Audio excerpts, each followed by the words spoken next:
What's up, man? Yeah, you now. Real.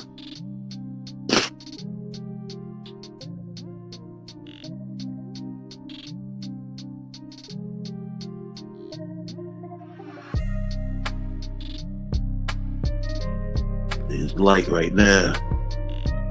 Probably people will come in soon. Pete, what up?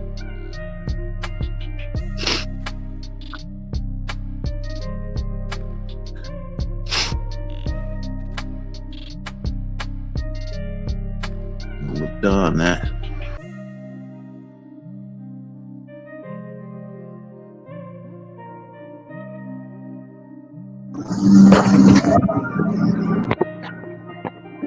Okay. Yo, you know what's funny? You know what's funny? I try to log in my laptop, right?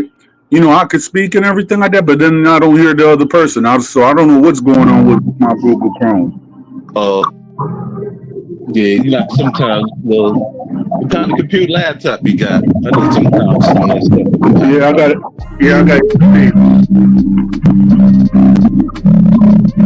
Wow. Yeah, the background. Yeah. Something like it's in the water almost. Yeah.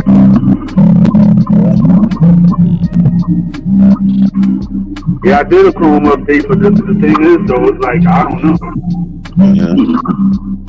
Yeah.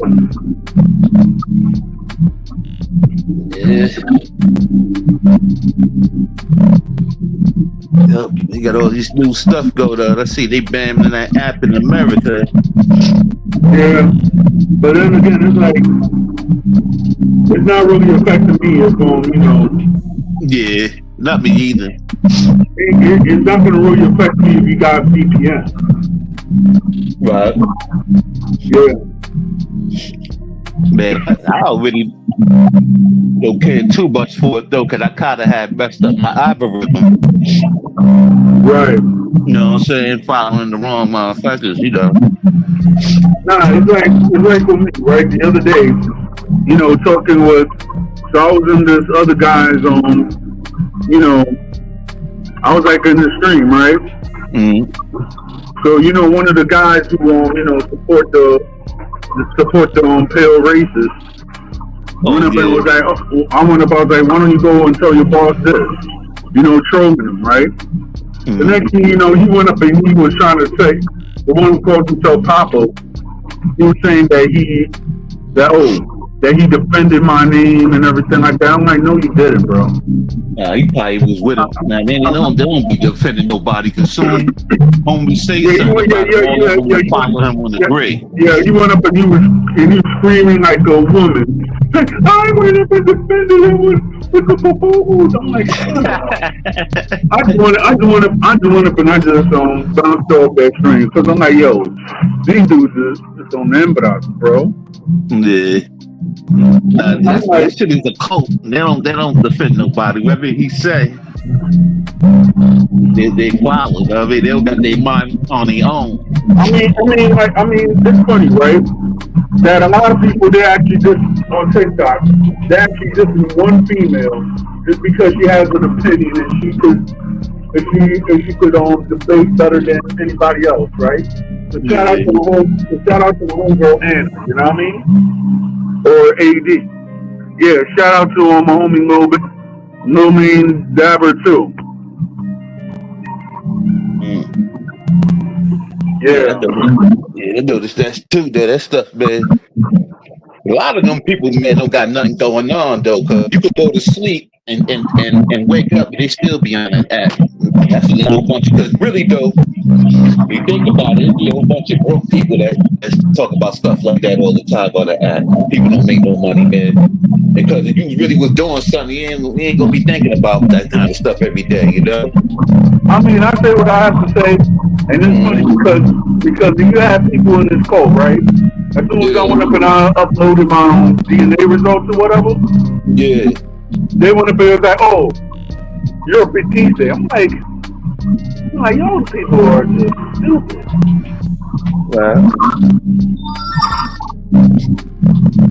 I'm trolling y'all. That's I don't good. even have to mention names, and then y'all could go upset, and you could have a whole bunch of people watching. I'm famous. You're watching me, right? Yeah. This is good. Yeah. Yeah. Yeah, a lot of them though, man. Yeah, a lot of them though, they just a big time coat. Yeah, I pretty mean, much. they don't got their own opinion and none of that though, because I've done analyzed, because I analyze a lot of stuff. A lot of people you could tell that follow, dude, you know what I mean? Everybody, they have the same talking points, and then most of them are soft. I got sat back in the cut and spy on them. A lot of them cats been booking and been crying. I mean, no bunch of pussies and stuff like that. I like that. I like that. You really don't got no soldiers on your side. So that's like kind of crazy, though. I like that. So none of them dudes, I wouldn't pay them attention. Most of them people that followed them was a bunch of punks that got beat up in school and stuff, and they still. And that's why they make an excuse to be racist, though, because they ain't never fought back. They ain't your fault. They ain't nobody else's fault that you never fought nobody back. You know, that was you for being a Right. coward, you know? That's why they hate so hard, you know? A lot of them, you know what I mean, just don't like Yeah. them. So they got phobia for them being scared all their lives. You can't, that's their fault. Nah, it's like with me, right? I see it for what it is, right? Mm-hmm. Like, for example, I'm like me personally. I mean, where I grew up, I fought with everybody. You know what I mean? And so it doesn't mean about race. So these guys, they want to go and try to say, "Oh yeah, you're supposed to do this, you're supposed to do that." I've been listening to Yeah. them. I'm like, hold up, dude, you dudes are not really living in real life. So, and then on top of it, you want to go and dox people and everything like that. I have no respect for a lot of people that actually dox people or call CPS on people's kids or Yeah. try to break up marriages just because your feelings got hurt on the internet. Yeah, that's weird. Yeah, you got a lot of people that be doing that. But they be lonely and they figure, they'll see somebody with somebody, so they feel they want them to be miserable with them. And a lot Yeah, of times, they be people that have hard time that do that. The most that have hard time finding people. Those are people that normally do stuff like that. yeah. You look, it sound like you in water, though. Nah, it's like I have like a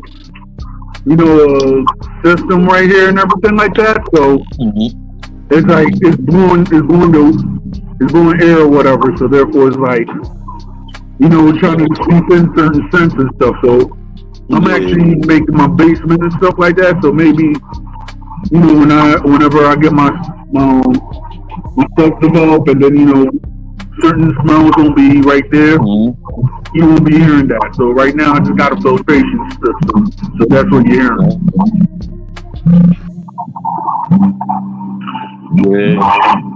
Yeah. Nah, that is dope, man. It's so much stuff. Yeah, but other than that, when you go into the DR? Well, I don't know. Maybe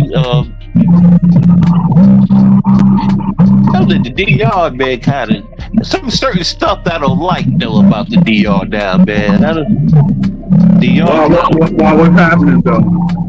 I don't know. Like I don't got nothing against that community, but it looked weird. You know what I'm saying? It's like it got worse when it came to that. Oh my God. You be like, what? But you stay on, that's what they like, what that they like. But I like, man, why we got to be the gayest island in the Caribbean right now? Wow. That's what I say that. I mean, I don't know, cause when I was back in DR like in 2023, yeah, I only went to the Capitol like to handle some business. Mm-hmm. After I handle that business and everything like that, I don't know the capital that well. I only know San Pedro, and that's what I only know well. I mean, I would like to learn. I would like to learn the capital well and such like that, but yeah, it's hard though because there's so much traffic and all that. That and yeah, that take a while. And then on top of it, it's just like, yo. Yeah, a lot of people don't know. I mean, that be dissing the capital a lot, so that's why I don't really don't join a lot of the lives and stuff with the other Dominicans though, because I like man, people like somewhere I'm from that. Why I won't sit there and talk to people that ain't where you from. That don't make no sense. That's what they don't get. You know what I mean? I like try to build with y'all. You know what I'm saying? Right?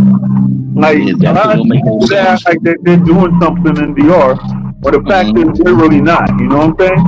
I don't think none of these people, you know, don't own it. None of these people, making schools or anything like that.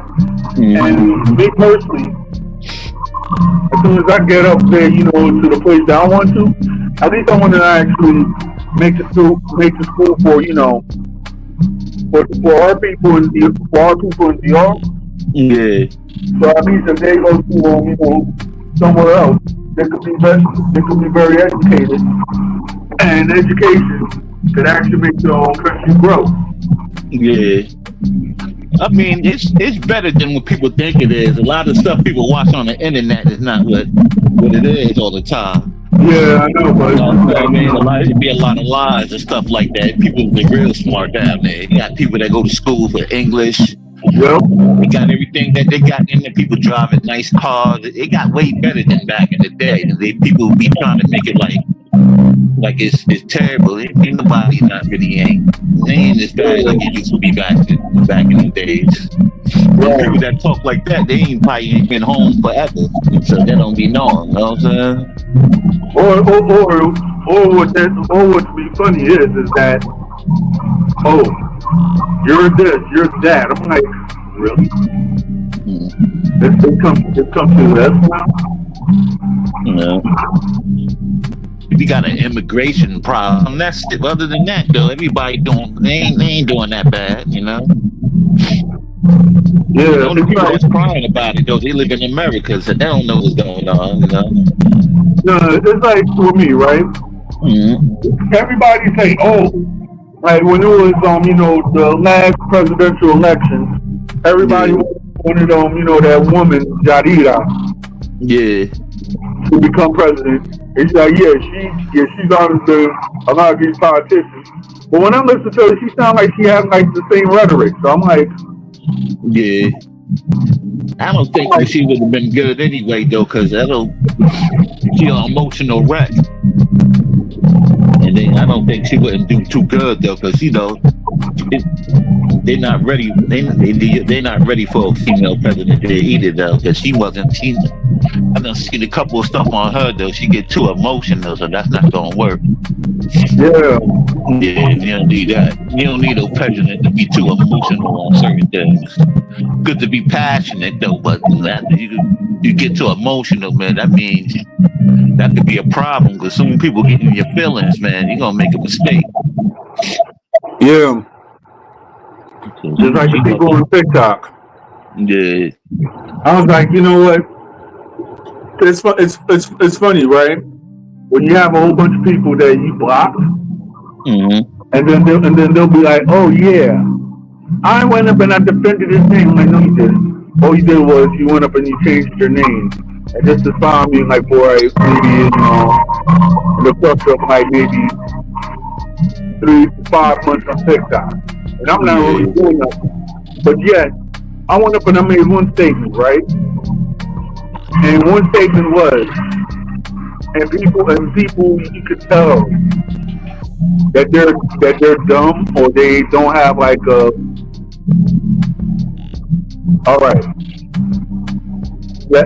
they don't have like comprehension.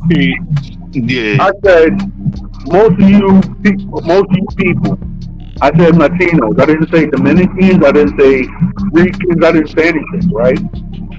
So I said most of y'all racist and everything like that, but most of y'all worship a black religion.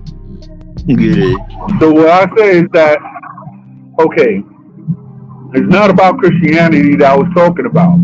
But I didn't. But most of the people that they be like, oh, we don't like los negritos or anything like that. But yet they worship the black religion.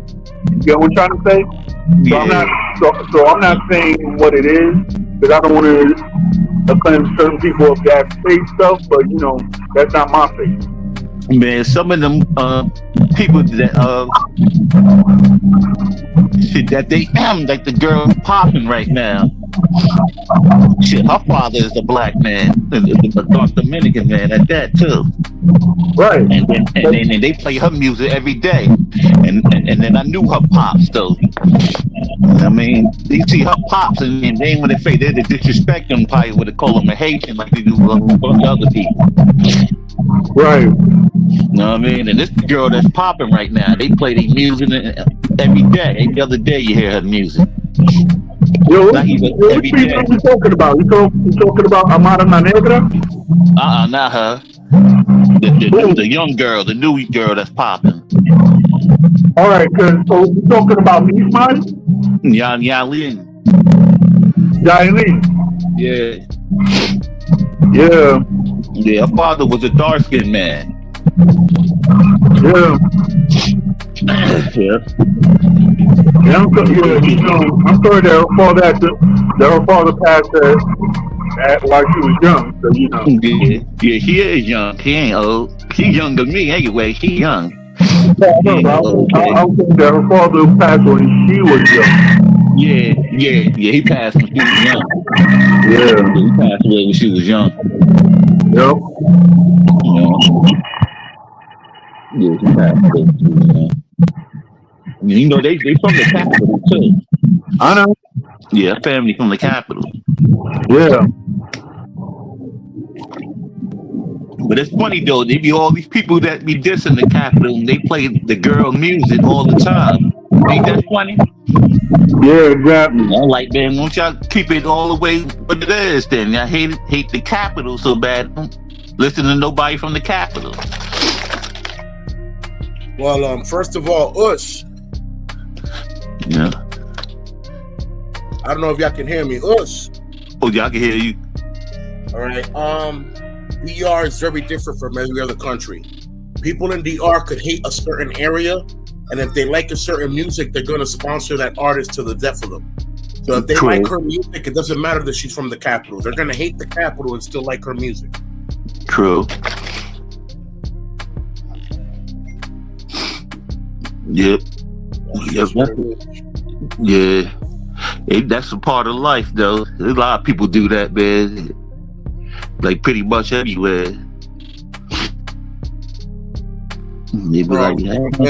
I'm from San Pedro, and in San Pedro, there was real beef against certain crews of hip hop back in my city, and we still sponsored each other because it's about, it's about prospering and becoming a team. So we would have legitimate beef, but you know what I'm saying, we weren't trying to, cause problems during the shows. I'm saying we were trying to uplift each other.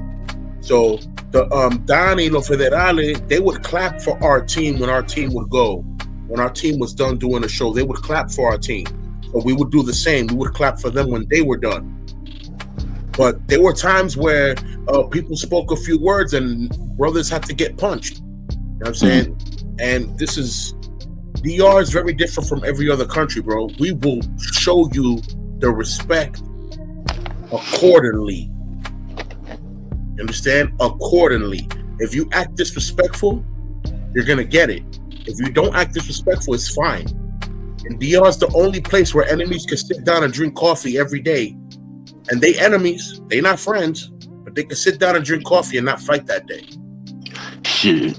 Not in the capital, but if you had the wrong crew around each other, they's gonna go. And that's something I kind of know. Especially where I'm from, like, you know what I mean? They can't, certain people, if they're in the real big event, but not no local, like, no, like local, like it gotta be something like a legit, like a concert, something big. But something like real local, if they're around each other, they gonna go. Oh, that's for sure. Yeah, when there's groups, it's different because that's all people with batteries. But definitely though, like big events though, yeah, they definitely they oppose it though. You know, they're not gonna, you know, they'll show respect and love. You know, you got a whole group of people there. They saying this, they saying that. They putting batteries on you. Putting the batteries, you're gonna want to do something. Yeah. To understand that.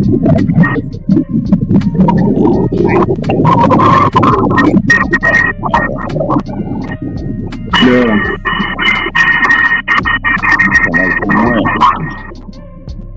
It's like with me, right? Yeah. I mean, I know a whole bunch of people in the capital and stuff like that. Mm-hmm. But you know, I couldn't really go through the hoods or anything like that because, you know, I don't know the protocol or anything like that. So, you know. Yeah, it's best to have somebody with you or know somebody. It's still like kind of a risk. Even though you see people like a lot of times they go on TV, they don't be by themselves. They be having somebody about you with them. They just don't put them on camera, you know? Yeah. Like certain places, you know, they can't go to. You know, everybody can't. Yeah, basically. Yeah. Yeah, the police don't even like you going over there. When they do come, they come so deep with the army. Yeah, that's why I'm like, I just found out that I have cousins. Well, being started and police and in the police and everything like that. I was like, okay. Yeah. Shoot. What one of them dudes doing now, though, man, I'm telling you, man. My man is so mad, he be marching and all kinds of crazy stuff there. I want to tease him though. I'm like, you know what I mean? Like Carlito, the gangsters don't march, man. I want to tease him back. You talking about the Octavus? Yeah. I mean, like the gangsters don't march, man. What you doing, man? Well, I guess he's not talking as far as, you know, as being a gangster or anything like that. I guess he's just talking about as far as being a patriot. Nah, he not on talking gangster stuff. He more like political and about you know, he wants to better the country and he just want to get the country right. You know, get rid of the borders closed and stuff like that. That's what he about. He's not talking about nothing. Cause he ain't no young guy like that, so you know he ain't into that kind of stuff no more. You know, that's his old. He talk about it. He like his podcast. He got it on this show he do, but he be like old days. You know, like he talk about his old homies about back in the day. But you know, he ain't talking about nothing like. I mean, I've spoken to him like maybe once on TikTok and stuff like that. He's a real humble guy. I mean, for what he has been through. Yeah. But other than that, like, okay. I know some of the same people. Yeah, I knew. I had talked to a few times. I know some of the same people he know. Yeah. I'll leave it like that one. I mean, yeah. But this one thing I'm trying to say. Like, if you really look at it, right? Like now and everything like that, you see the generation that they're disconnected. There's a lot of feedback over there. My bad. Yeah, I'm like, okay.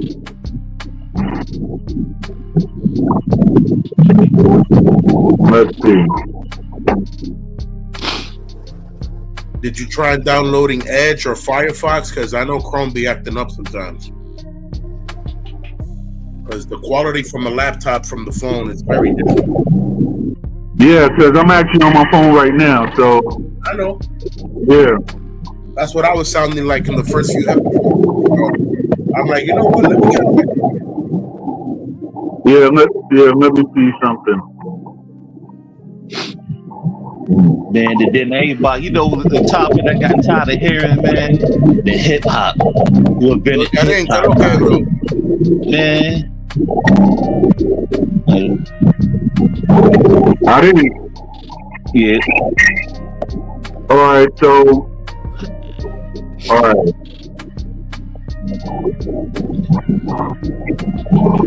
Yeah, you know why I got tired of that topic? Because the people who arguing, none of them blunkers don't even sign the checks. And don't even really run it for real. So to me, that's like an argument they kind of need to be quiet on. You know who really signed the checks? They don't. It's a scam. Yeah. Not for real though. I'm going to say this.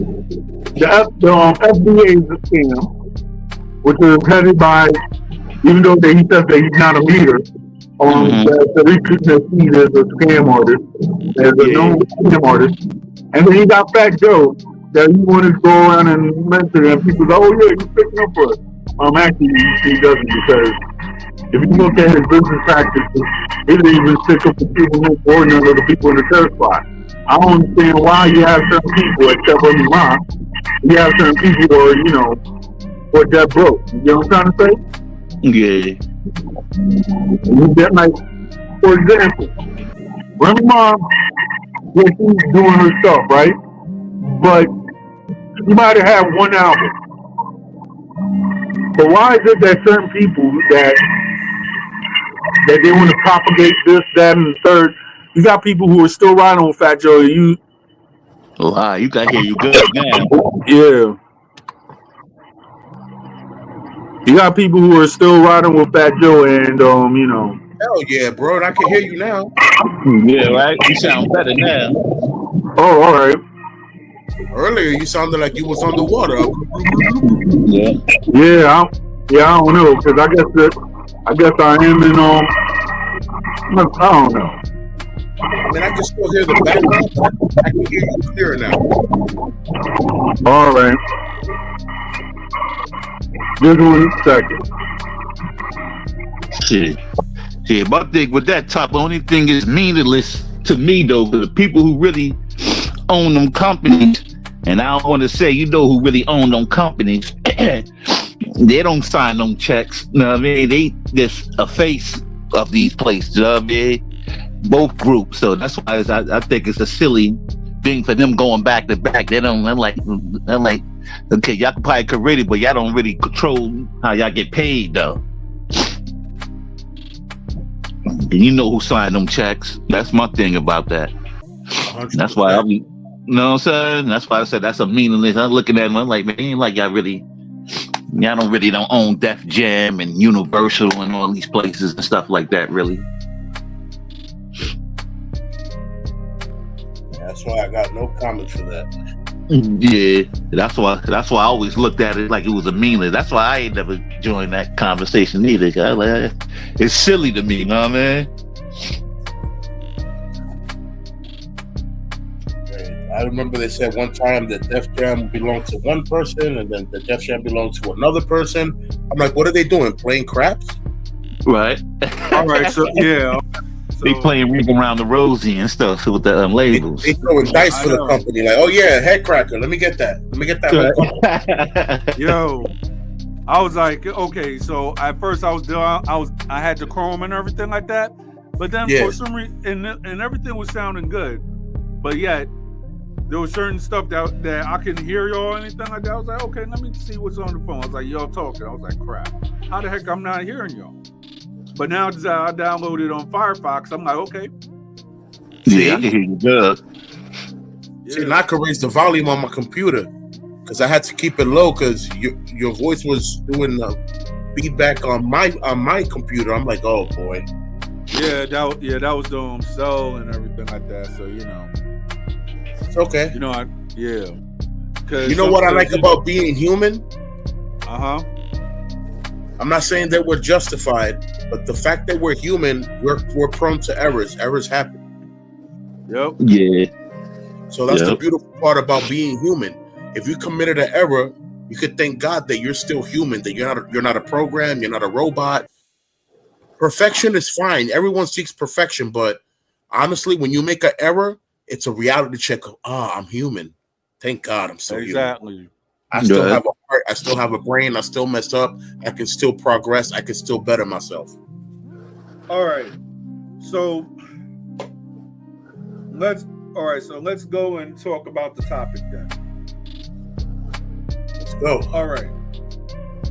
In retrospect, DJ, cut the beat. All right. Right. Just 1 second.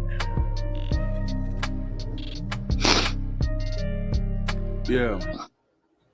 Yo, I'm a producer myself, and when I hear beats that are not mine, for some reason my lyrical mind starts freestyling. And here we are talking about a topic, and I'm over here freestyling like do do do do do do. What were we talking about? Yeah. All right. I'm gonna go and tell you who produced this beat, Pete. Yeah, your cousin. Yeah. You tell me all the time because I get on it every time. Yeah, I know, but well, shout out to my cousin though, because big shout out, because I know what he's going through. Well, yeah, you know what I speak of, Pete. So it was his mother that that went to God. So rest in peace to my cousin. Peace. Yeah. Peace, man. Condolences, all that. Blessings to those that were left behind. May they also find peace and solace. A lot of people grieve but don't know how to grieve. So some people end up grieving more than what they're supposed to. Others grieve less than what they're supposed to. When you grieve less, that memory tends to linger longer, so you're hurt more about that person longer. When you grieve more, it also anchors some sort of weight in your heart. If you grieve at a perfect time, you'll be able to move forward and move on and not be anchored by past thoughts that'll drag you down and or make you feel sad. Yeah, because it was like, it was like when my mom passed and everything like that. I was at I could actually say it was a scumbag job that I was working at. You had certain people that knew that I had an apartment and stuff. It was like, hey, let me move in. I'm like, no.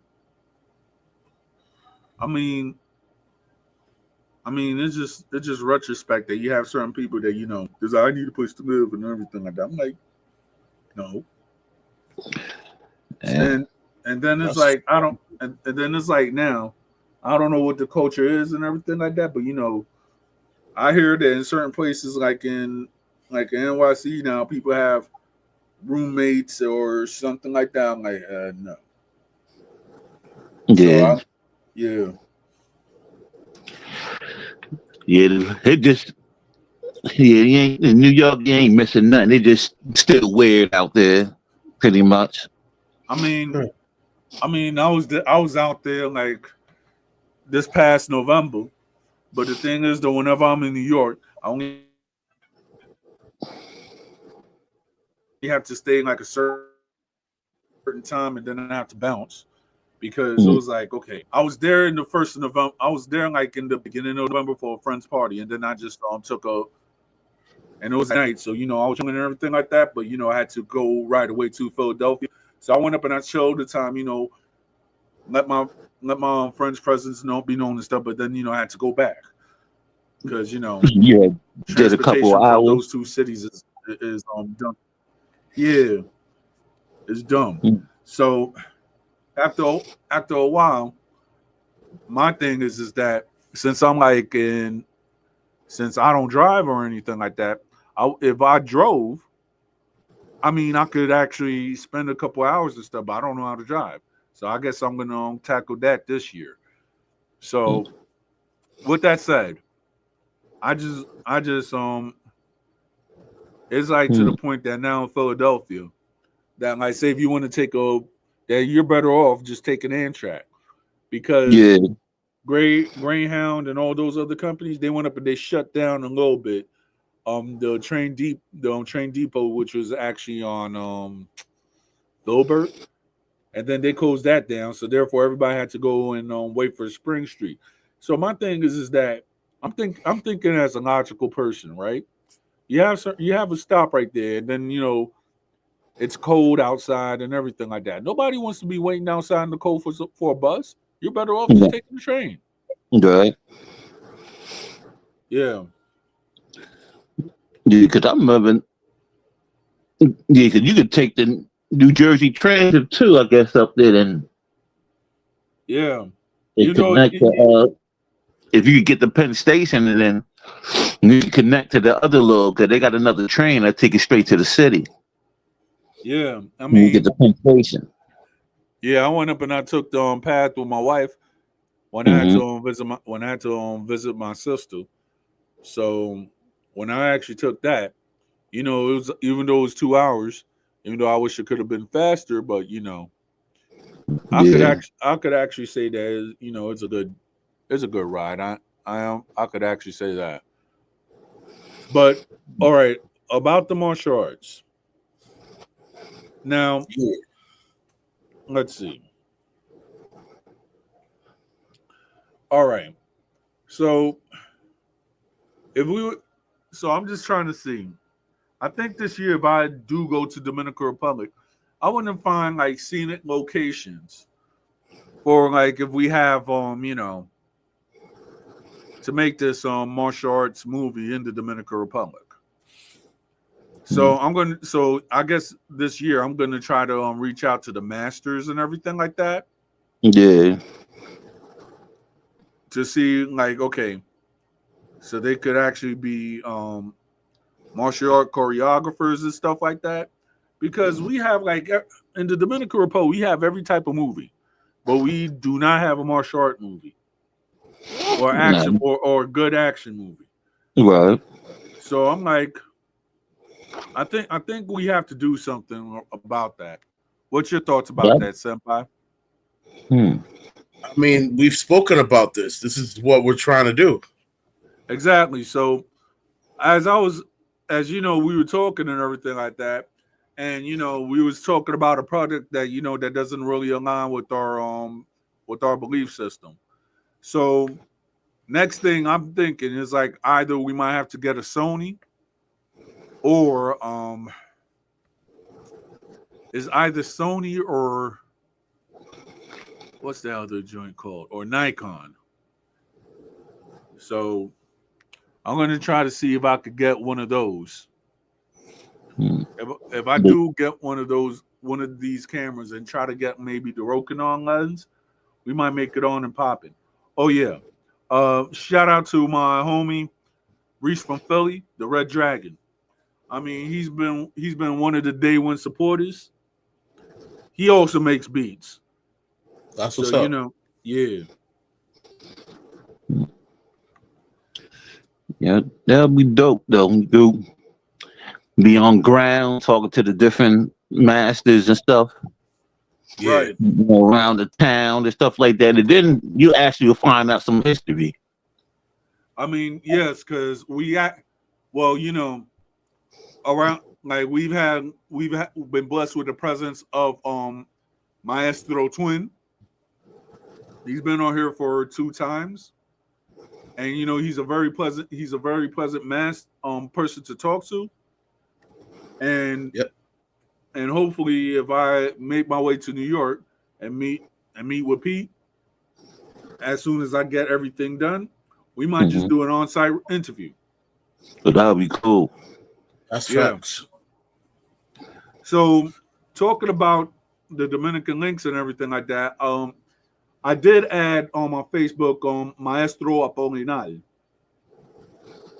of the White Snake Kung Fu system. So I'm gonna try. So I went up and I actually gave him the show link and everything like that. So shout out to him. And I know that he's somewhere like in Pennsylvania. Yeah. He like in Central or towards your area. Well, Pennsylvania. Don't get it twisted. It's a big area. There's certain Yeah. areas. There's certain areas that I never been to in Pennsylvania that you have to travel like 6 hours. Oh Yeah, yeah, Pennsylvania is a huge state. yeah. Pennsylvania is a long state. Mm-hmm. Yeah. It's long. It's not so much that it's wide. It's just it's long. Real long. Yeah, like for example, where my mother-in-law lives at, it's like 2 hours, but then when I get there, it's like hills and mountains. Nice vegetation and everything like that. And it's like near Wilkes Barre, so I'm like, wow. Nice area. I know I got people that live in the with Wilkesboro. That's like in the Poconos area. Yeah. I ain't saying that wrong, but Wilkesboro, yeah. Yeah. Wilkesboro. Yeah, that's what I was saying. Wilkesboro. Well, in Stroudsburg, East Stroudsburg. East Stroudsburg. I only been to Allentown when it was like that water park, but I never really been there. Yeah. I would love to go to the Redding Pagoda and film something out there, but I don't know what goes out there, so The Harrisburg. I've been to a few spots in Pennsylvania. Yeah, I went to Harrisburg once. Yeah. So let's see. We're gonna actually show the star of the show. Yeah. Yeah, Who's that? Yeah. This is my cat Romy. I'm trying to make her famous and everything like that. Yeah. Tuxedo cat. Exactly. I want to do, man. That definitely is a bucket list, man. I gotta visit the Shaolin Temple in China. I mean, they got Shaolin temples in New York, even though I've never been to it yet.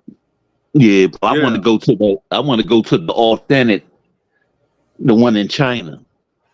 All right, so you have to go to Hunan province.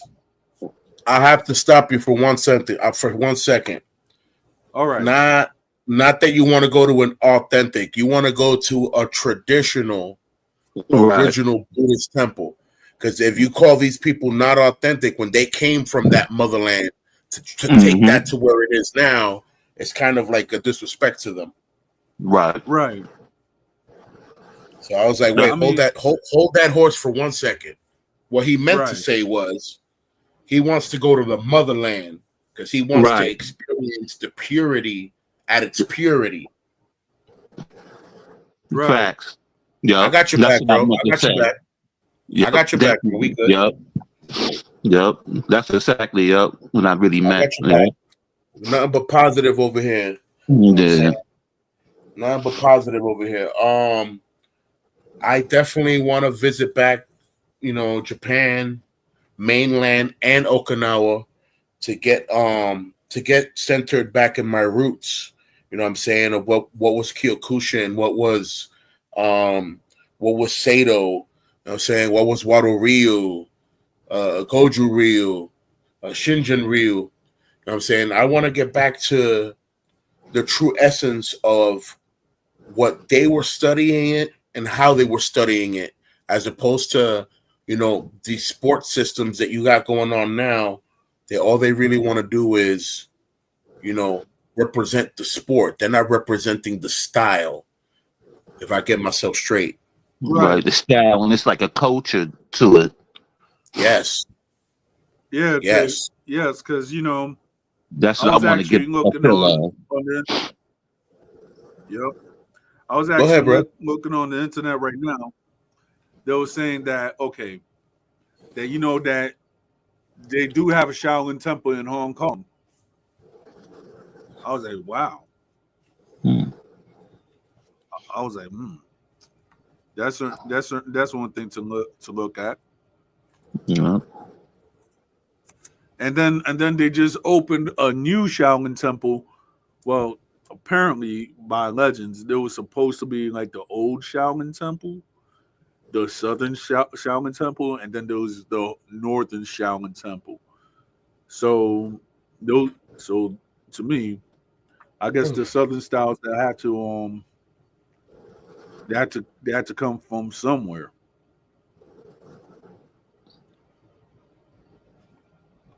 Yeah.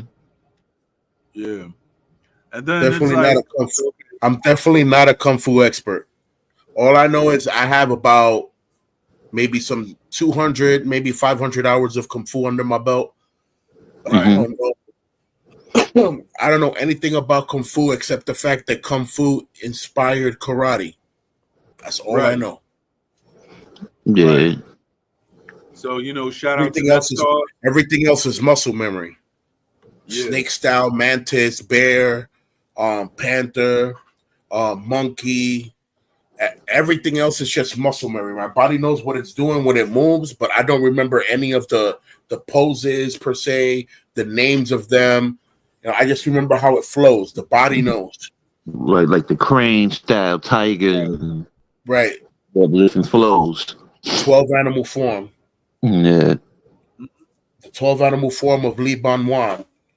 wow. That's a whole tribe, a whole family. All they practiced was those 12 styles. So they mastered 12 styles as opposed to certain tribes only mastered 1 or 2 styles. But they're badass at it. It's crazy. Yeah. Yeah, Because and eventually I'm gonna get to all these different little things. Really? Like you said, like Japan, I want to go check that out too. Get the S's of the origin of that too. I want to see a little bit of everything. Japan was fun, bro. That was the first time in my life as a kid that I felt scared of another karate student. And then when I whooped his butt, I felt like accomplished. I was like, oh man, I'm invincible. I came to Japan and kick a Japanese student's butt. Oh man. Oh man. I know your confidence made your confidence real. I know you was happy, man. I ain't gonna say, but I know that had you like, the thrill. I had air in my balloon. I was floating. Yeah, you're talking about the martial arts. I know that in Washington Heights that there's a master.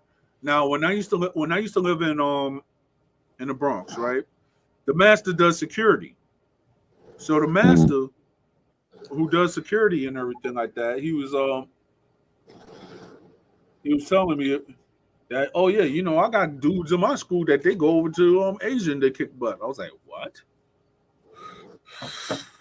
That's beautiful, man. Yeah, that's good.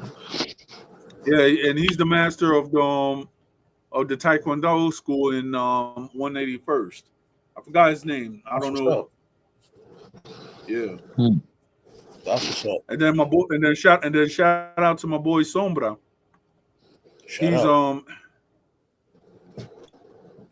He actually his son actually I think goes there. I have to ask him. Yeah. What y'all think about the the keto style? Keto? The Aikido. Aikido. Aikido. Yeah, Aikido. Every martial arts system has its own way of being and has its own level of respect. I like Aikido for what it is and the potential that it has to be something else. But Aikido to me is kind of, pardon my French, the half-assed version of judo. That's what they do kind of look like the bootleg judo to me. It looks like judo missing a battery. Yeah, it's like okay. I don't know because I know I only went to an Aikido school once, and the master was very cool and stuff. And he said, oh, that he incorporates, I guess, Brazilian jiu-jitsu in his stuff. I'm like, okay, I guess that's his stuff. But then on YouTube and everything like that, everybody is clowning like, oh, Aikido will not help you in the street fight, etc., etc. I'm like, listen, once you, I don't want to interrupt you, Armando, but honestly, it's like I said in many episodes before. Even if you're at a McDojo and you've been practicing for 10 years, whatever you've been practicing for 10 years, that routine is going to become your common flow, and you will be able to do something because it is your common flow. It has been your way of self-defense. You have been practicing this with another person, so you know that it works. It just takes the right opportunity to grab and go. Yep. That's it. That's it. And the thing is, though, whenever I see like these clips that they're actually down in another martial arts or something like that, I'm like, okay, so what's your motivation? That's why I actually look at, because you have some of these guys, and you can tell that some of these guys never really been to, they have their prejudices or whatsoever, right? When they're talking about, I guess, combat martial arts and such. So my thing is that I'm like, when I'll be listening to some of these guys, and then they'll be like, oh, this will not work and whatever, and then they'll be like, oh, they have their own philosophies and everything like that. I was like, okay, maybe they're talking about in a military standpoint. I don't know, because I know that the military martial arts and civilian martial arts is way different. I mean, depending on what country you're from. Because, for example, I've seen the martial arts in China, which is called Sanda, right?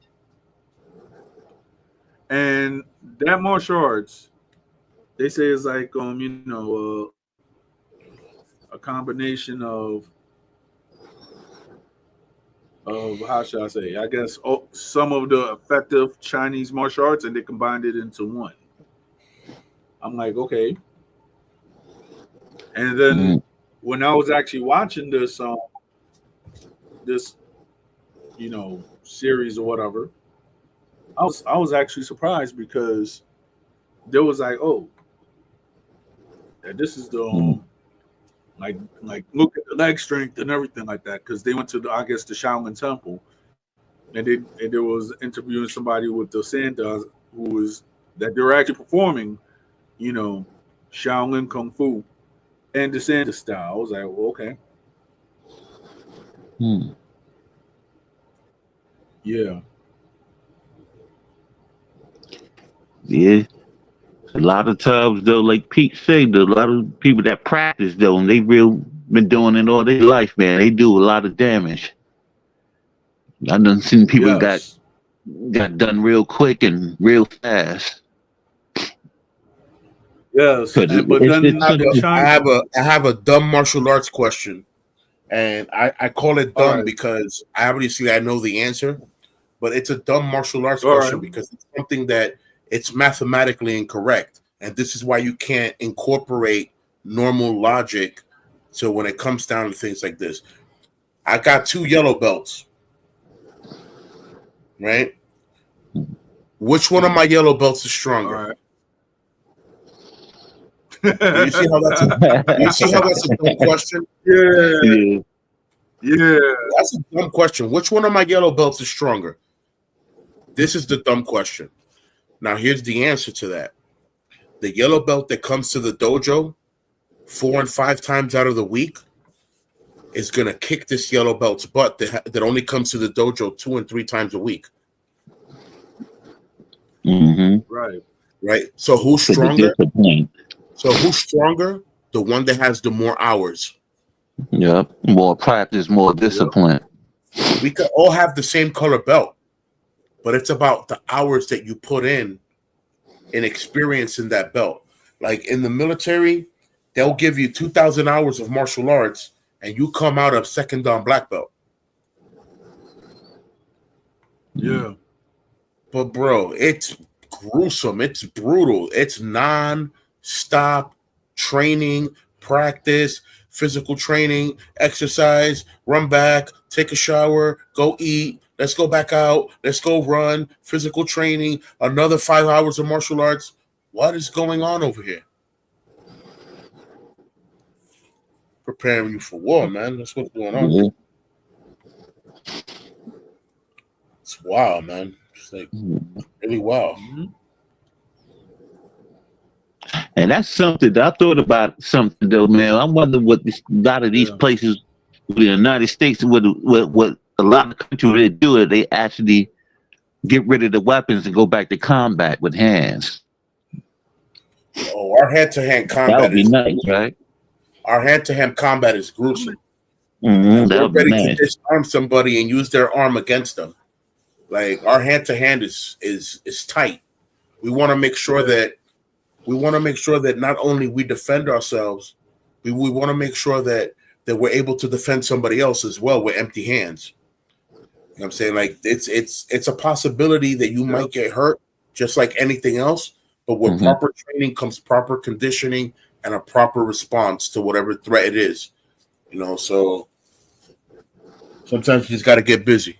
Yeah, because I'd rather them do that than shooting guns in war. At least, I would love that. I think they'll have more respect for each other though if they actually, because like the old days. Sure, yeah. But the old days, they use swords and all that other kind of stuff. But I'll still respect that better than the guns. Yeah, the Wild Wild West damaged a lot of things. Yeah. Because back in them days, the only part that I would say, like, you saying? Yeah. Like, what happened? I was saying that, like, I guess in the First World War or Second World War, that the Italians, they're actually known for their knife play. I was like, wow. And they were talking about, I guess, the type of knives that they had. I guess it was either World War I or World War II. They were saying that the Italians mostly had stilettos, a reputation for not being messed with. Yeah. Mostly stiletto knives. It was basically the Italian version of the butterfly knife without having to do the whole butterfly thing and chop your finger off. Right. And they do like special places to cut you to paralyze you real quick too. Oh yeah. That goes with the training. That goes with Kali, Eskrima, Arnis. You know what I'm saying? The way they train with the knife, they're points. So it's not just stabbing you, you feel pain. You're feeling a lot of pain. Oh man. Yeah. Yeah, it's not just it hurts. No, it hurts. Hurts. Because they know where to hit you at. They hit you in the right places. Now they train them. It's not pretty, man. No. And they hit you in places that even if they take you to the hospital, you didn't make it in time. Yeah. So we're gonna make sure this person bleeds out. Like, oh, sheesh, ruthless. Yeah, there's so much dangerous styles out here. It's crazy, bro. Yeah. Because I remember I had took a jiu-jitsu class before, man. That jiu-jitsu was real dangerous. Pretty much, man, what they teach you is nothing but kill moves. I mean, wow. Jiu-jitsu is the way of samurai when he loses his sword. Yep. So if he can neutralize his opponent without having to get back to his sword to strike a deleting blow, then jiu-jitsu comes in handy. You lower your center of gravity, you grapple, and here comes the toss, and you're landing that person on their neck. Ain't no coming back from that. Yeah. Yep. I'm not suggesting that that's just a move. I'm not suggesting that for anyone who's listening. That is just a move. But I'm not suggesting that. Do not do that move because you will off somebody and you're going to do time for that. Right. Right. I'm gonna be back in 5 minutes. So therefore, yeah. So therefore, you know what to do, Pete, and you know what to I do, got Hottie. this. I got this. We got the flow. Right. All Yeah. right. So, Yeah, that was a very dangerous style. I remember, man, one time we had the sensei. He had us like try to like, come at him. And this one, and he was showing how quick he could just put us down and then just these boom, boom, boom, like quick little touches, like presses in your arm, just showing off like secret like points in your body, hit people with. It's like, man, it's all about like finishing you. yeah, pretty much. Pretty much. This is the way of the ninja.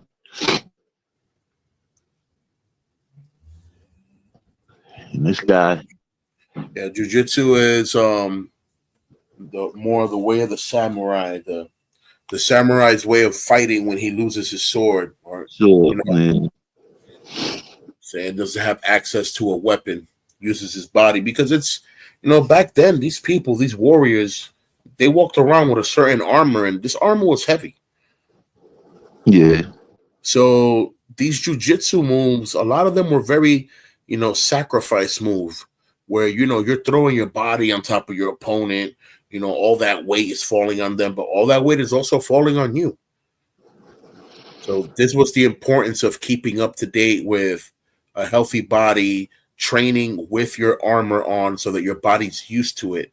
So if you have to, let's say ukemi, if you have to flip, you know what I'm saying, you can. I'm saying if you have to roll on someone, a rolling roundhouse kick, a rolling heel kick, a rolling axe kick, then you could do it without hurting yourself and being able to recover fast because you've been training how to do it. Right. These are moves that are not common now. You know what I'm saying? So you'll see me do some crazy stuff like that in the street. They'll be like, yo, so what's up? I'm like, what's up? You want to talk to the bottom of my Thames? Floop. And here I come. But yeah, I'm literally throwing my body forward and doing a spinning heel kick. You know what I'm saying? Where to me, it's just like if I was doing utemi, which is, when you flip and fall flat. Right? You learn how to do these fall, knowing how to fall so that you don't hurt yourself. You know what I'm saying? So I'll use my utemi flip to use that spinning heel axe kick from the top. Boom! It's like a reverse Gillette kick. And they're not expecting someone to do something like that. The dude in the chat, he was talking about Jim Kelly. He said, "I knew about Jim Kelly." All right. Well, I mean, you got to ask yourself, what was Jim Kelly's style? Yeah, right. That's what I'm trying to. Was Jim Kelly not learning under Bruce Lee? You know what I'm saying? Bruce Lee. I think so. He either did that or he did maybe Taekwondo, because a lot of people in the 70s, a lot of them took Taekwondo too. But I'm not quite sure what style he did though, because one thing I know for Jim Kelly is from the movies, but I know he was a real martial artist though, because I know for sure he definitely was official, but I'm not quite sure what his style was. It looked like some kind of like maybe Taekwondo, maybe it could be something different.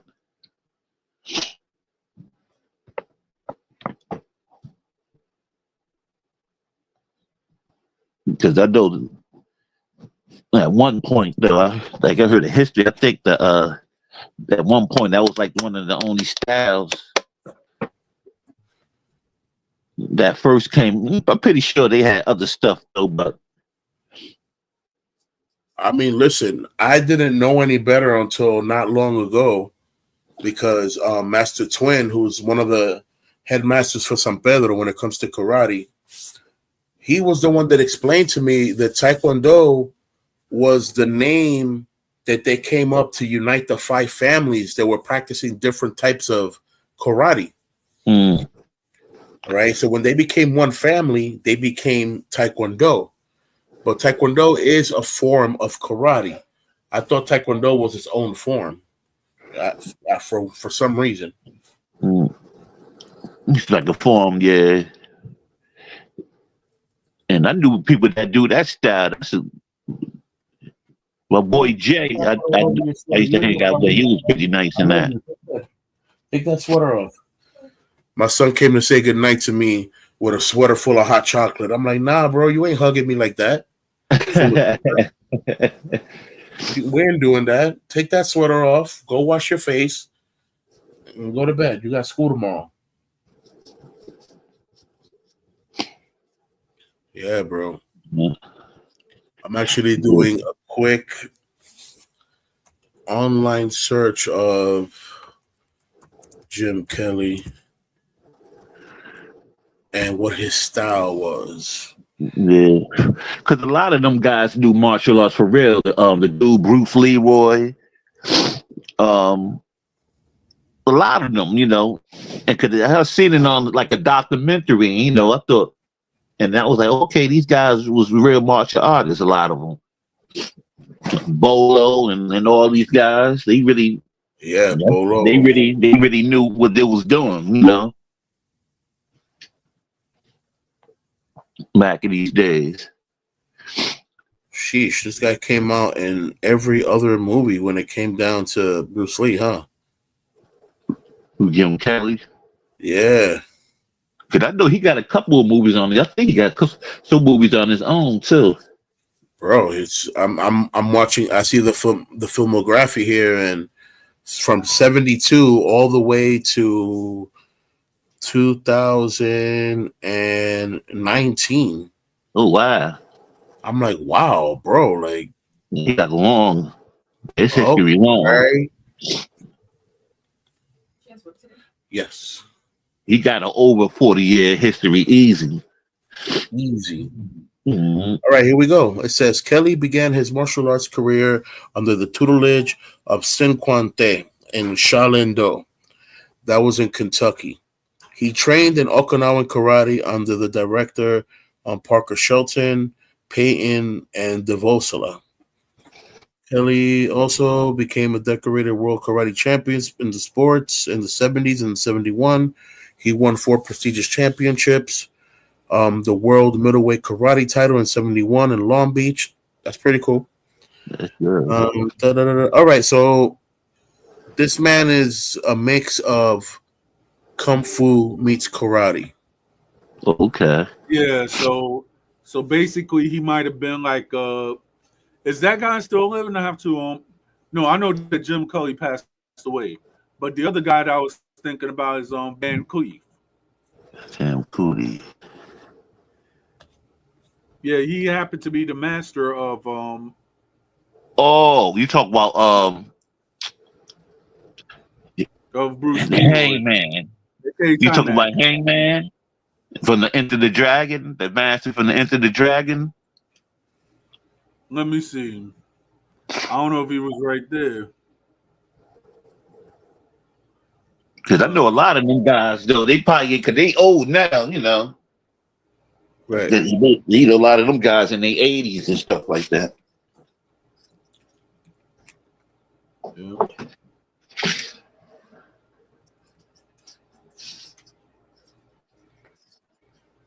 All right, so Ron Van Cleef.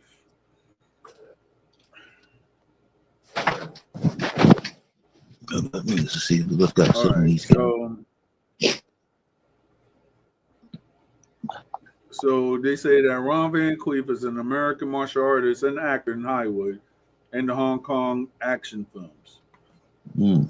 He is better known for the 1970s blaxploitation and Kung Fu films, and he is the father and poet of Shihan Van Cleef. He also founded the Chinese Goju system in 1973. Ronald Van Cleef was born and raised in Brooklyn, New York City, on January 25th, 1943. He joined the United States Marine Corps, serving at Marine Corps Base Camp Lejeune, NC, from March 30, 1961 to March 21st, 1962. He was stationed in Okinawa with the 3rd Marine Division from June 6, Right. 1962 to June 1st, 1963. He returned to Camp Lejeune and served there from August 3rd, 1963 until April 16th, 1964, at which time he was sent on temporary additional duty to the Marine barracks in the U.S. Navy base Guantanamo, Cuba, until September 12th that year. He returned to Camp Lejeune once more, where he remained until his release on active duty on April 16th, 1965. His military decorations include Marine Corps Good Conduct Medal, National Defense Service Medal, and Rifle Sharpshooter Badge. Everyone gets those. Right. You can't be a Marine and not be a sharpshooter. That's a no-no. What? Right. But everyone gets that badge. If you don't get that badge, you didn't pass. Yep. So it says that Ron Van Cleef began his martial arts career competing in both full contact and non-contact karate tournaments in New York, then internationally, going on to win several national tournaments and world championships. Van Cleef was a student of Goju Ryu masters Peter Urban and Frank Ruiz, as well as Wing Chun Grandmaster Leung Ting, Modern Honors Remy Presas, and Brazilian Jiu-Jitsu Joe Moreira. He also trained in Sanusa's Ryu Jiu-Jitsu with Moses Powell, Shotokan Karate with George Cofield. Sonokus Ryu. Mm-hmm. Sonokus Ryu. Sonokus Ryu. That's under Professor V. Moses Powell was under Professor V. Yeah, Sonokus Ryu is hardcore, bro. Yeah. And he was Go saying ahead, my bad. He was saying Sonokus Ryu, okay, because I didn't know how to pronounce it, but thanks for clarifying that, Pete. Yeah. Shotokan Karate with George Cofield and Tom La Puppet, and ninjutsu with Ronald Duncan. On December 16th, 1994, Ron Van Cleef returned to the ring fight in the 4th Ultimate Fighting Championship as the oldest competitor to fight in the UFC at the age of 51. Van Cleef's sole fight in the tournament was against Brazilian Jiu-Jitsu expert Royce Gracie. Gracie won the match by submission with the rear naked choke near the 4-minute mark. Ron went to serve as the commissioner of the UFC. Ron Van Cleef retired from competition in 2002 after winning the All-American Karate Championship at the age 60. Dang. Mm. And this is the guy that actually taught Timac.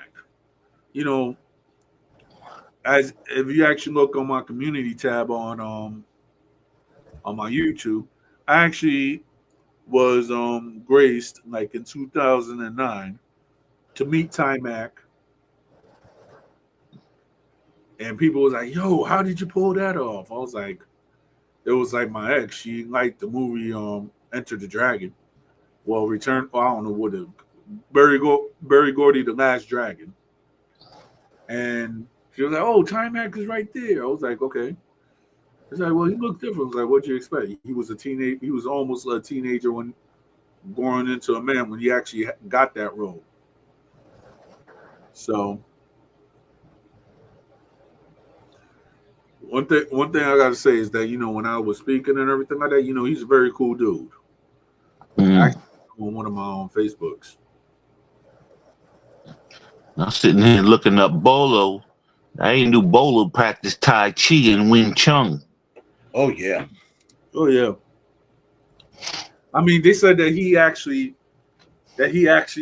learned a whole bunch of martial arts under like different masters before he actually became a film star. Yeah, he learned in China. Yeah. He's from the old school, the real good, the Shaw brothers. That's what he started off at. Yeah, if you watch the Shaw brothers, those are the real good kung fu movies. Those are those are OG movies right there. Those better than that company, man. Them movies, I'll tell you that. Like the stuff they come out with now, man, don't got nothing on them movies from back then. Nah. I still watch them Shaw brother movies. Old school. Nigga, old school is the best. You can't copy original. You can't copy authentic. You can't copy purity. You know what I'm saying? It's just... No, but you want to know something which is funny? They did like an interview like back in the 60s or 70s, right? And they were talking with Run Shaw, one of the owners of Shaw Brothers. Mm-hmm. So this guy, it was like he was so very solitary. He was not out there like that. He just went up and made the movies. And then they were talking about the set culture in the Shaw Brothers. What they did is that all their pagodas and everything like that was handmade. And then after they finished the film, they just went up and took it down, and then they went up and they created another set. I was like, yo, the places that they have for the Shaw Brothers and all the other movies, you gotta admit, the construction that they did right there was type L. Yeah. You actually thought that most places in Asia was like that because due to watching the Shaw Brothers. Yeah, they definitely gave you a good imagination of being in the past. Because every time I watch a Shaw Bros movie, I always feel like I'm there in the past. Right. And sometimes I be in imagination. I be feel like I'm fighting one of them guys and stuff. Sometimes. Yeah. Gives you the nostalgic feeling. Yeah. Yeah. You know how you get that imagination, that comedian. It's that comedian when there's stuff when you hear the sound effects and stuff, and yeah, they one of those. Exactly. Yeah, I get one of them stuff every time I watch them, and I still watch that stuff to this day. Me too. I was just actually watching an older movie. I don't know if it was Shaw or anything like that.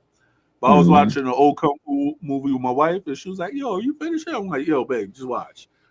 No, I ain't grew up on. I guess I still watch that stuff. I ain't never let that stuff go. Old school to the death of me. To death. Basically. Thanks to my father and my uncle. May they both rest in peace. It was funny because we were just talking. I was talking to one of my cousins, and he was like, "Yo, whenever I used to go to the house and stuff, Theo,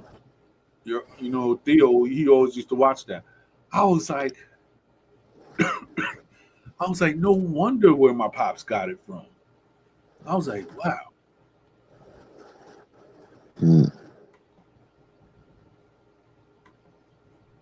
That's wow. Yeah.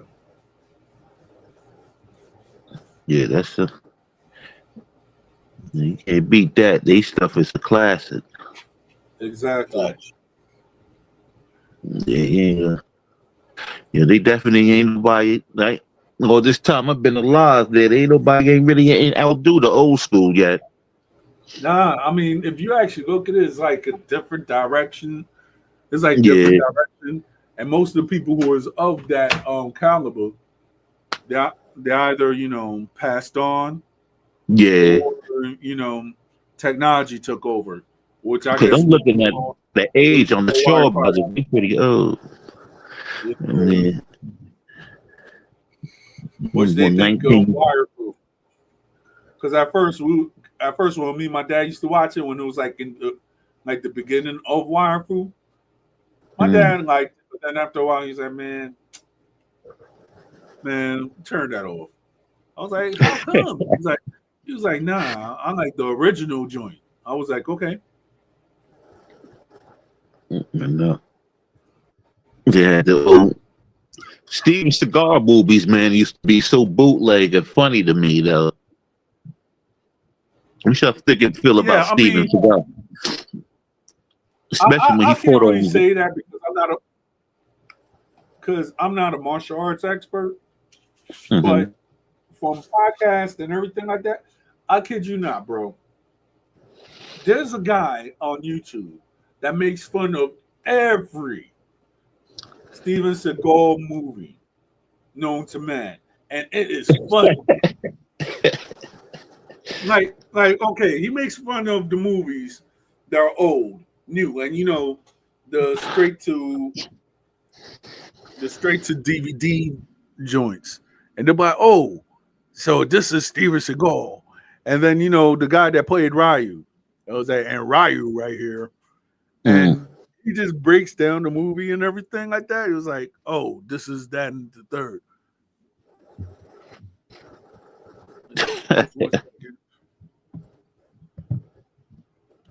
That's good.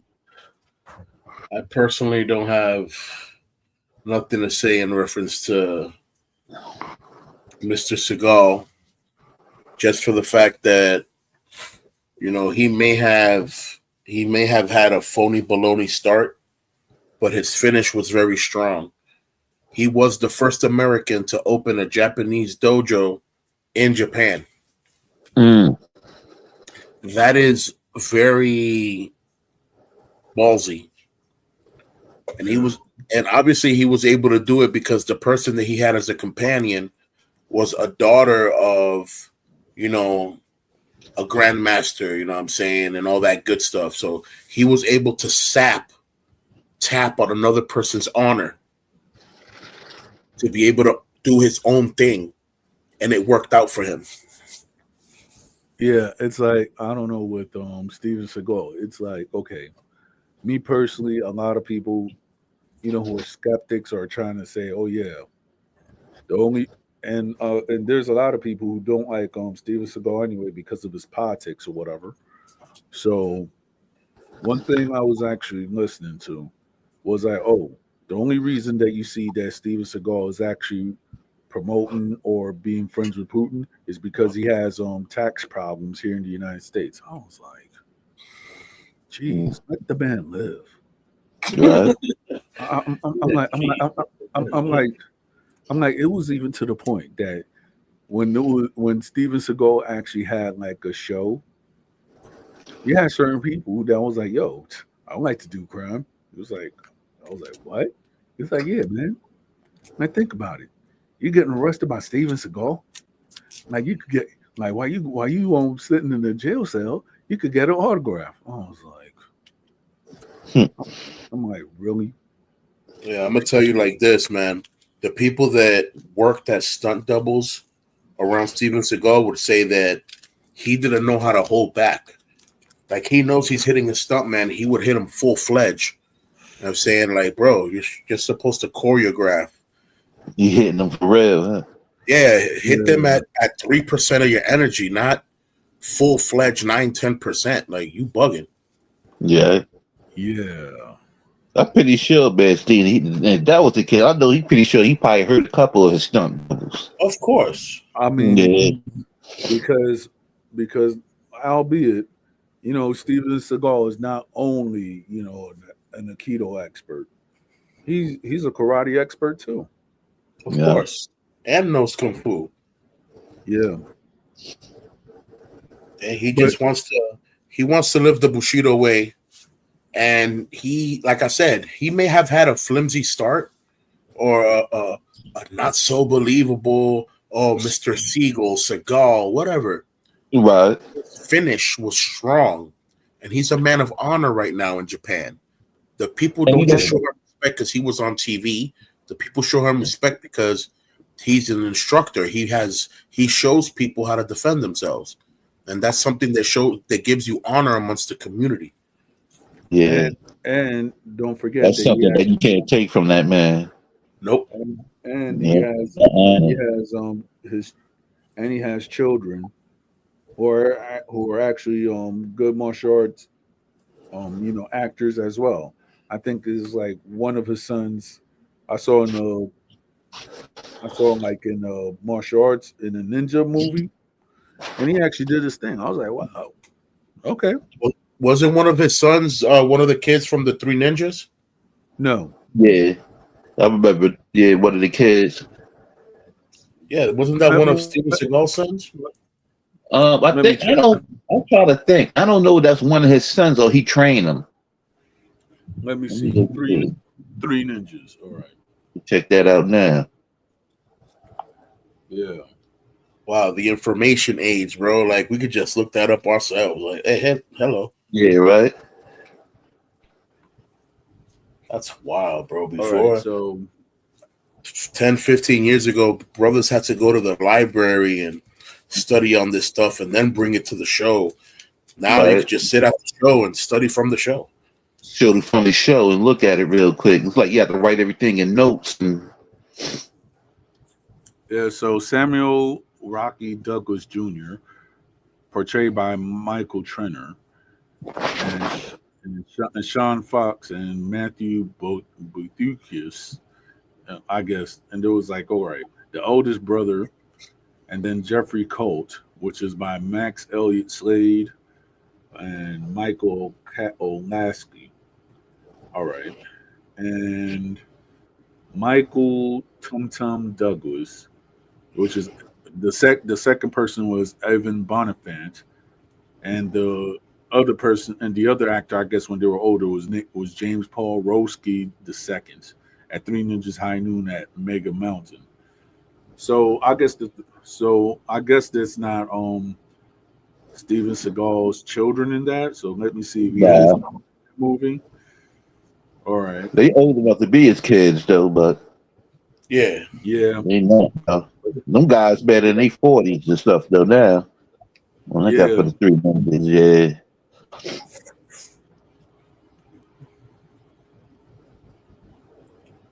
All right, so those are not Siegel kin. Nah. If he had a connection, he might have. I'm trying to find something. I'm looking now to see if they was taught, if he taught them anything. You know, sometimes, you know, people would be having little mentors and stuff when he do little karate shows, kung fu movies, or some kind of training. Sometimes, if they don't actually know the style. Right. Well, wasn't Miyagi with them? Mr. Miyagi. I ain't see that movie in so long. No, it was actually actor Victor Wong. Mr. Miyagi. It was actually the actor Victor Wong who was the grandfather. He rest in peace. Very respected man in his community as well. Yeah. True martial artist. Yeah. So, all right. You know, Mr. Miyagi, he used to live in Jersey, though. He died in Jersey. He used to live in Jersey. Yep. That's cool. Yeah, but I remember when he had passed away, they had him in the, and you know, the obituary in the paper. Yeah. And I seen, I was like, wow.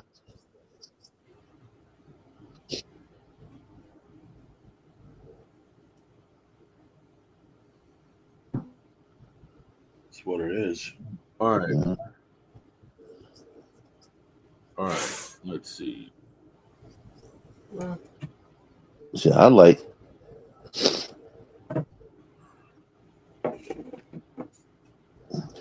You remember when Billy Billink did a movie? Yeah. The Tybo Man? Right. What's the name of that movie he did back in the day? You remember? Because I remember him from doing the movie. I remember he did a movie back in the day. I don't remember which movie he did. Good. I mean, he did.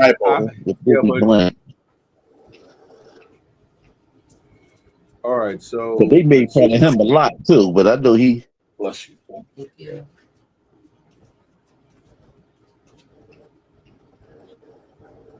All right. So. Tybo Man is hilarious, bro. Yeah. His commercials were His commercials used to have me dying though. I ain't gonna lie. I used to laugh at his commercials too. So yeah, all right, come kick it with me. I'm like, come kick it with me. Hey, yo. Yeah, right. Right. Yo, so all right, So so he was his first son is Kentaro Segal, right?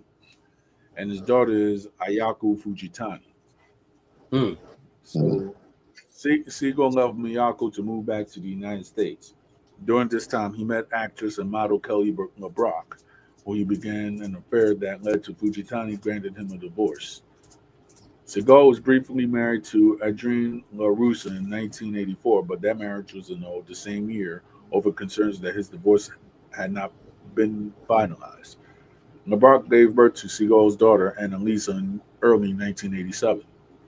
Segal and LeBrock married in September 1987, and their son Dominic was born in 1990. Their daughter Marissa was born in 1993. Following year, LeBrock filed for divorce, citing irreconcilable differences. So now he's married to a Mongolian, Erdu Tuya Batsuk, better known as El. They have one son together, Kunzang. From an early age, El trained as a dancer at the Children's Palace in Ulaanbaatar, Mongolia. So I'm like, wow.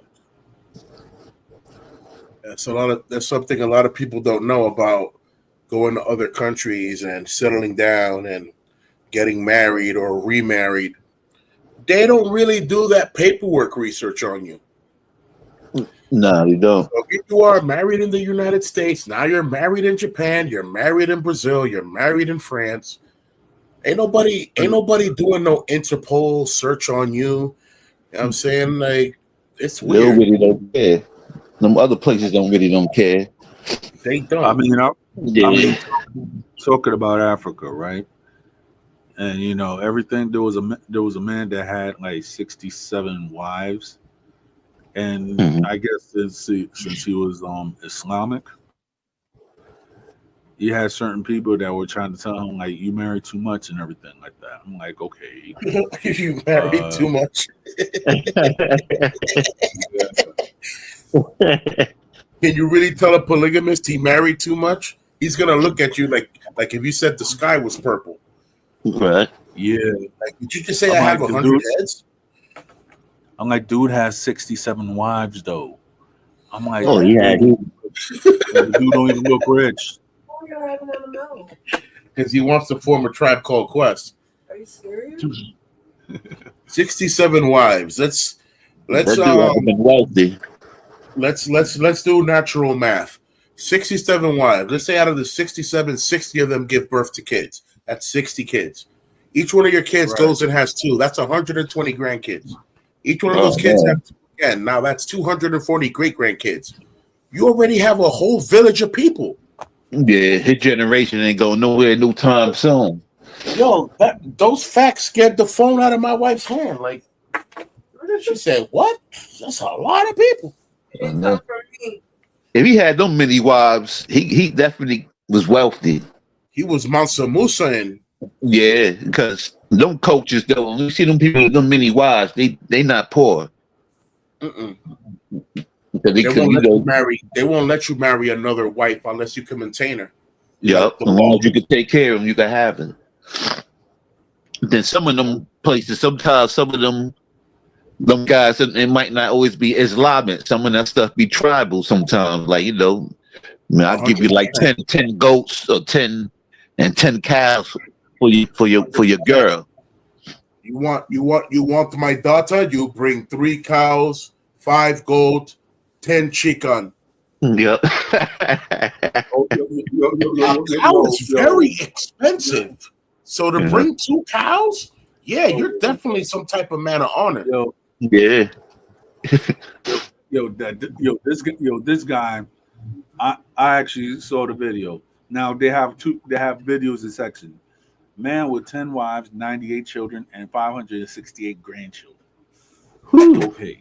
Man, meet the man had 12 wives and 102 kids. Meet the man with 30 wives and 100 plus kids. My great grandpa had 4 wives and 32 kids. And literally, there's a whole place in DR that whole piece of Providence, it's only that last name. He was definitely getting busy. Yeah, he had no TV or radio apparently. Yeah. I mean, now this is what tops it all. The man has 86 wives and 185 kids. Damn. I don't even have one kid, but to have 185 kids, like, jeez. Yeah, you forget. My head stopped braining after you said that. Oh no. That means he was making kids after that. It was like, what? He had to have been making kids every month and every year straight. Every day. Yeah, every day he got somebody. He had 87 wives. Yeah. 162 kids. That was every day somebody was locked up. Probably had all 100. Every day we lit. Right. Imagine he had triplets and everything and all that add up. Sheesh. Yeah, well, that man was fruitful. Yeah. Yep. I look at it like this. Some people don't like it, but I like that man generation ain't going nowhere. That's how families create generational wealth. Because once that money starts to build up and it stays amongst the family, how will the family ever be broke? Never. Shout out Rocksteady. Us. All right, so let's see. Rocksteady. Just stay right there for a second. I got you. Well, let's see.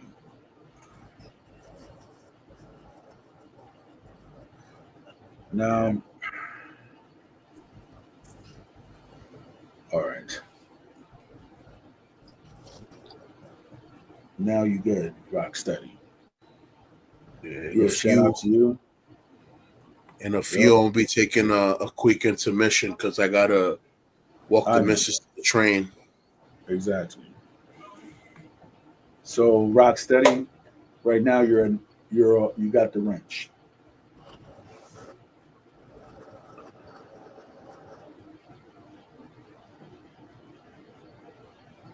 Yeah.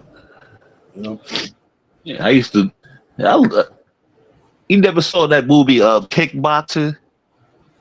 I mean, I've seen a couple of them. Yeah. Like the style they do Muay Thai. I was watching this documentary. Like they had these guys training when they like little kids, and they got them punching trees and stomps, making they forearms stronger and stuff like that. Like man, if you go over there in Asia and Thailand, if you don't know what you're doing, you can fight a little kid. A little kid will give it to you over there. Yep. Because they train them early, and they strengthen their joints, but pretty early. Be hitting the trees, throwing elbows, and stuff like that. Right.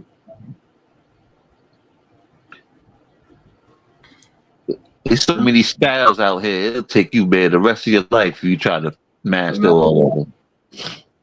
Yeah, because it's like, think about it.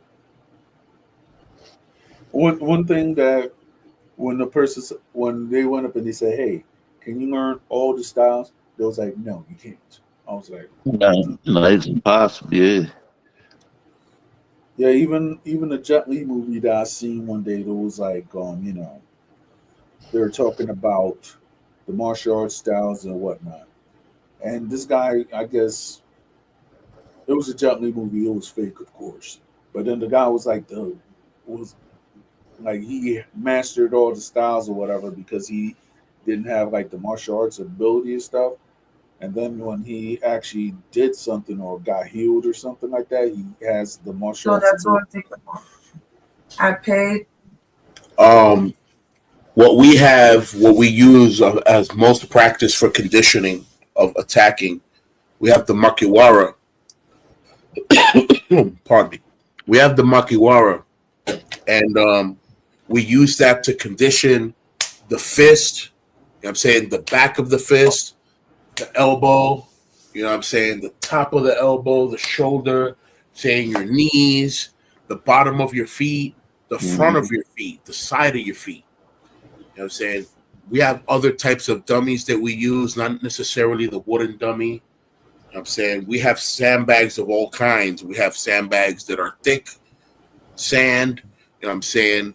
The outside of the outside of the bag is a thick layer of leather, so it hurts if you don't hit it right. You know what I'm saying? We have ones that are sandbags that is just a iron. The thing is metal, but it's hollow metal. You know what I'm saying?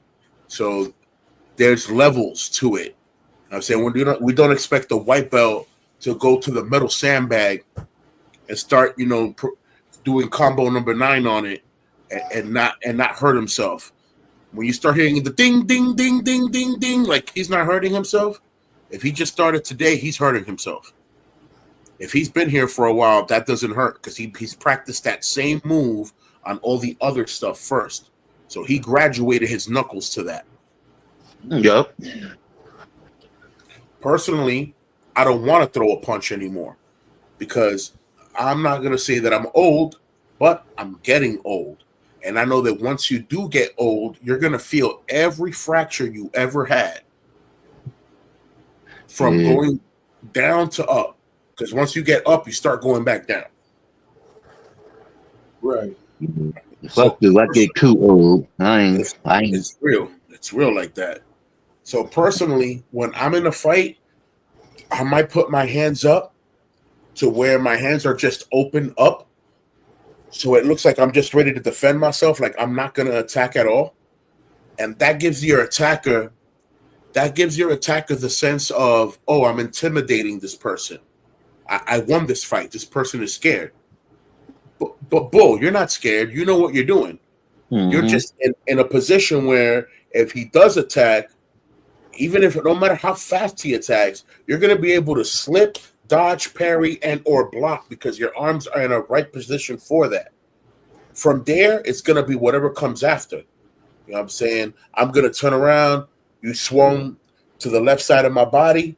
You made contact. Wonderful. I'm grabbing your hand or your wrist with my right hand. I'm following that with grabbing your elbow, and now I'm letting go of my right hand and hitting you with this back fist right at your jaw. That's the first shock. Hit you with the jaw.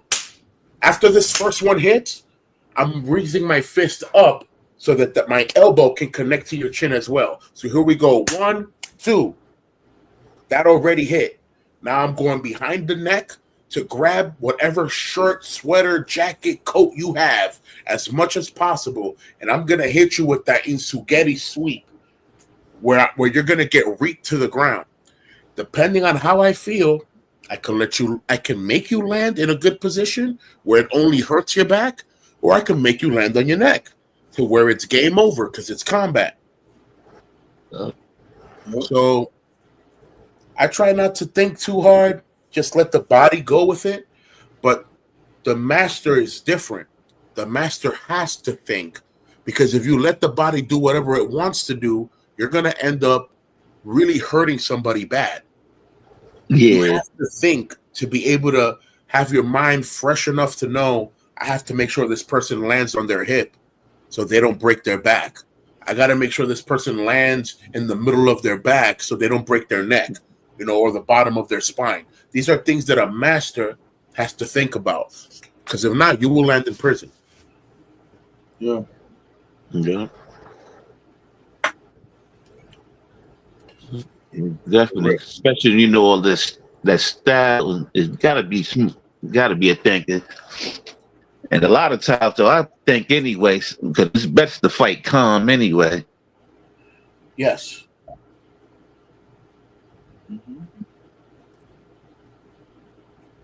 And sometimes you get a better response. You get a better response from your body when you're fluid, that you could actually think, and move. You know what I'm saying, to what's going on. Because if you're rigid and you're just like a rock, you're a target. Everyone and everything there is gonna hit you. I'm saying, but if you're calm, you're loose and flexible enough to reflect and deflect when something comes to you. Counter. You know what I'm saying? Everything flow like the river. It's just flow. You gotta flow. You gotta use your common flows of what is natural to you, of what you've learned so far. I remember, man, it's like this one guy, man. It would seem like everything he was doing was a slow motion. That's how calm I was, and it was just so easy. Yeah. You put him in the presser wheel quick. And then had his legs tied up and neutralize. That's how slow it was. Because I was just too calm, and he was just too animated. So it was just so easy, you know. It was just everything just looked like it was just super slow motion, even though he was moving fast. But discipline, man, that's always the best. For real.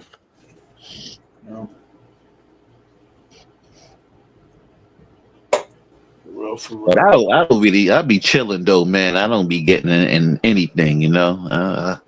I be in the house. Like I probably go travel and do stuff like that though, but you know, last time I got into a fight, the last time I got into a fight, I was driving my homegirl to her house, and an officer stopped me because I had a busted tail light. One of them, not both of them. So instead of just giving me a warning straight off, you know, I showed him my military credentials, and he turned around and said some crazy stuff out his mouth. All these pussycat Marines and blah blah blah, and ay. I came outside my car. He was like, "Yo, go back in your car." I'm like, "Nah, we're not doing that. What we're gonna do is you're gonna take your badge off and your utility belt, and I'm gonna show you how pussycat Marines are.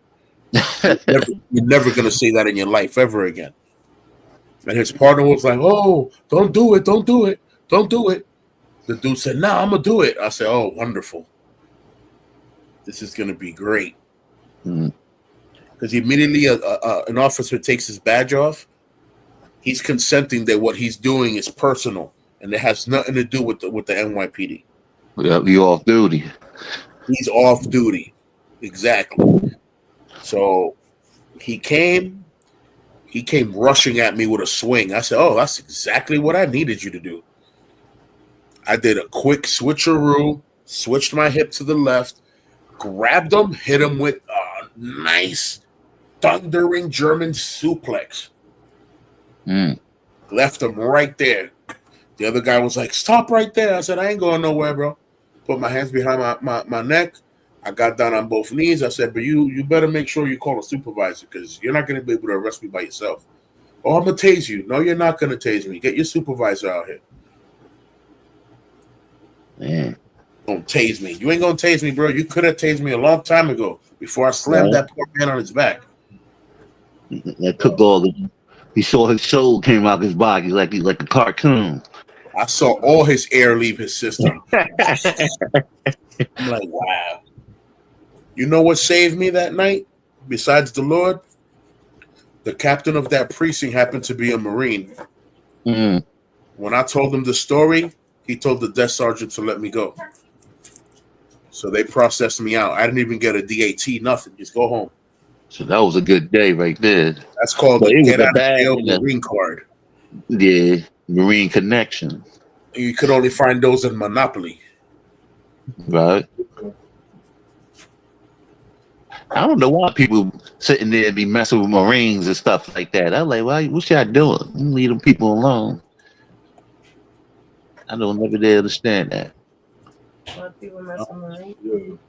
Yeah, I don't know why people mess with Marines. That's just it's dumb. It's dumb. Why people want to get confrontational with Marines. Oh, yeah. You mean within their own race?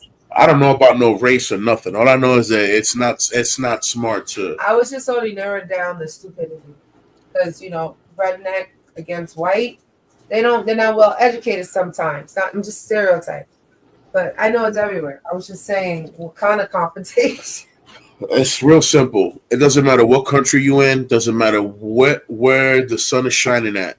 It is not smart to confront a Marine. Doesn't matter if it's a Royal Marine from Great Britain, if it's a United States Marine, if it's a Philippine Marine, a Chinese Marine, a Japanese Marine. You don't mess with the Marines, bro. Period. You leave them alone. You pray for them. You don't deal with them. You pray for them. Stay away from them. Only the Lord can change us. We're not easy people to dialect with. Like, we'll listen to you. That doesn't mean that we heard you. Right. You know what I'm saying? So, I mean, obviously, me personally, I'm a different person. I'm a chaplain. Obviously, I listen. I can't give you counseling if I don't know what you're going through. You know what I'm saying? But my brothers, the people that I know I threw hands down with, on that dirt and grime and that hay, flipping each other all day, yeah, they're wild, and they're not gonna want to hear it. Oh yes, yeah. So but I know some Marines like that too, man. They go 0 to 100 real quick if you mess with them. Bro, the last time I was in a club was about 10, 12 years ago. I was in Club Empire in Tampa Bay in Ybor City. And somebody was dancing with somebody else and happened to bump into me. That's all they did. It wasn't even that serious. My body just went straight into jiu-jitsu mode. Slammed them. I'm like, oh, Lord. I'm like, why? I gotta stop this. Man. I can't do this no more. Yo, talking about Tampa, did you ever go to Club Prana up in Ybor City? Listen, all the clubs in Ybor City, I hit all of them. All of them. They're all there. It's just Ybor City is only like 5 blocks big. I know, but it's like 5 by 3. That's it. But when I went out there, bro, when I went to Club Prana, I was like, yo, I was shocked. You know what I'm saying? Everybody had their own section. You had You had the Caucasians, they had their section. You had the African Americans, they had their sections. You had the Latinos. That's segregation. You had you got the Rainbow Coalition, they had their own section. And then you had the African section. And then after that,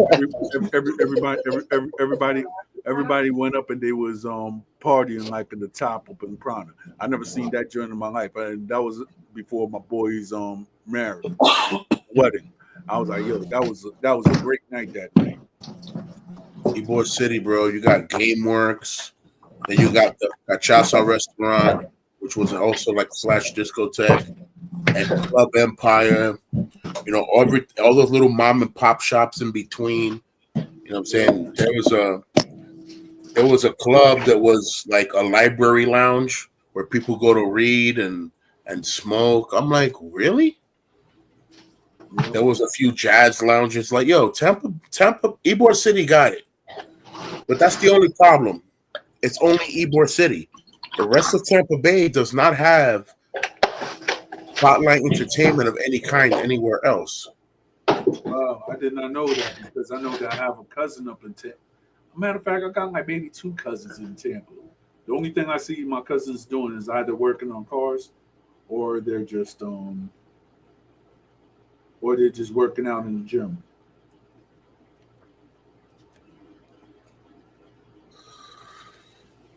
I hear that.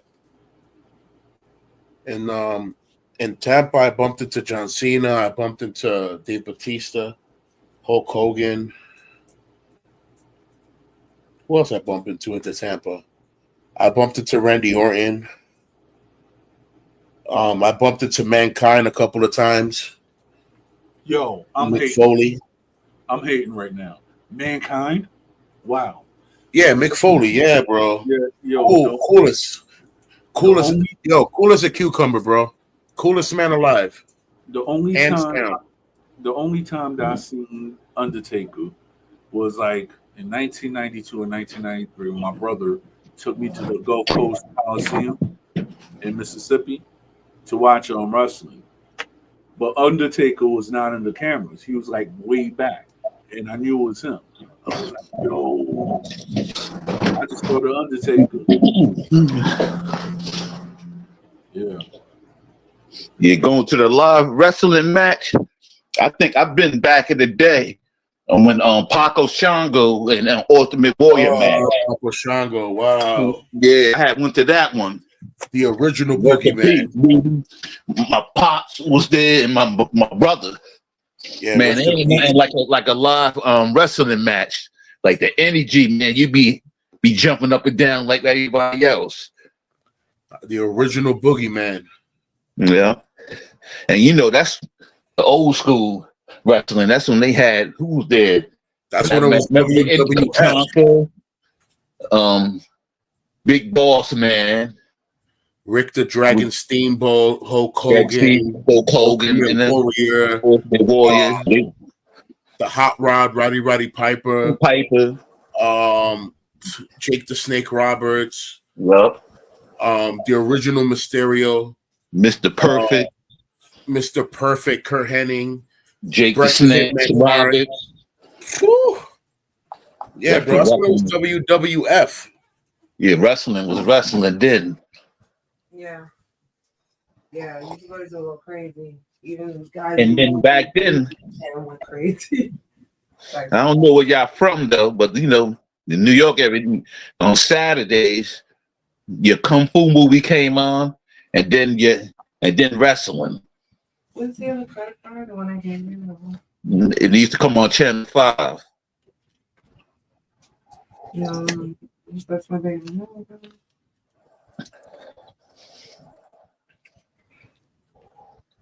Yeah. I know what you're talking about. Mm-hmm. Yeah, we used to tear the house up after we watched our wrestling and our flicks. We'd be fighting. We tear the house up and go outside and fight. My cousin and I used to do all the wrestling moves to each other and fight all the time. And so when we would go outside, we knew it was outside doing the double dragon. And we were sitting there with all the stuff we already did to each other at the house. So if they couldn't take it, that meant that they were soft because we already accustomed to doing it at the house. No natural.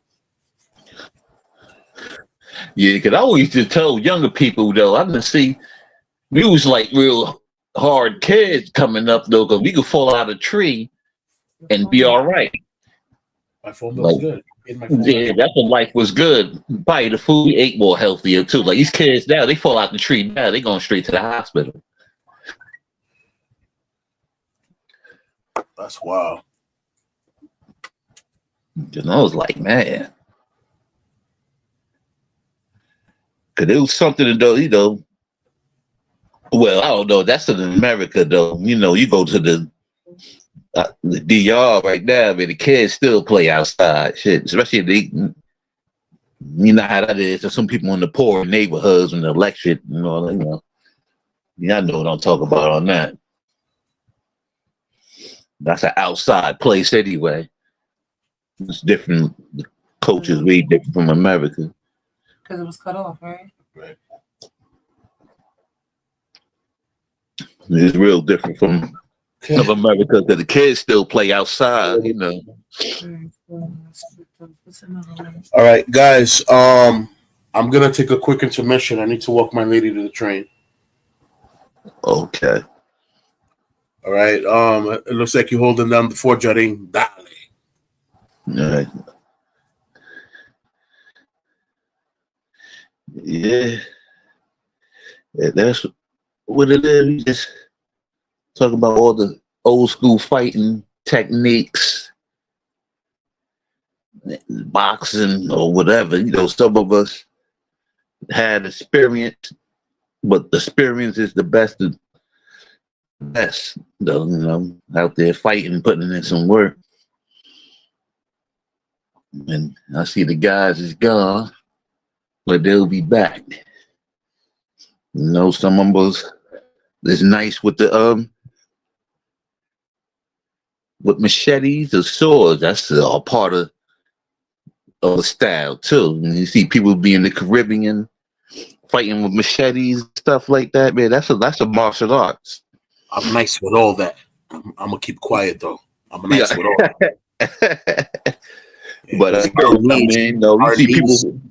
Our niece is basically the stick fighting and the machete, the bolo, the dagger, the knife.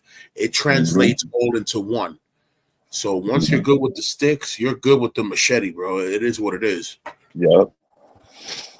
And I was noticed that was like, and everybody in the Caribbean got that, know some kind of form of that, especially if that's how they fight. Oh yeah. You know, that's like the go-to weapon. Thank you so much. Yeah, that's definitely the go-to weapon, man. They'll pull out.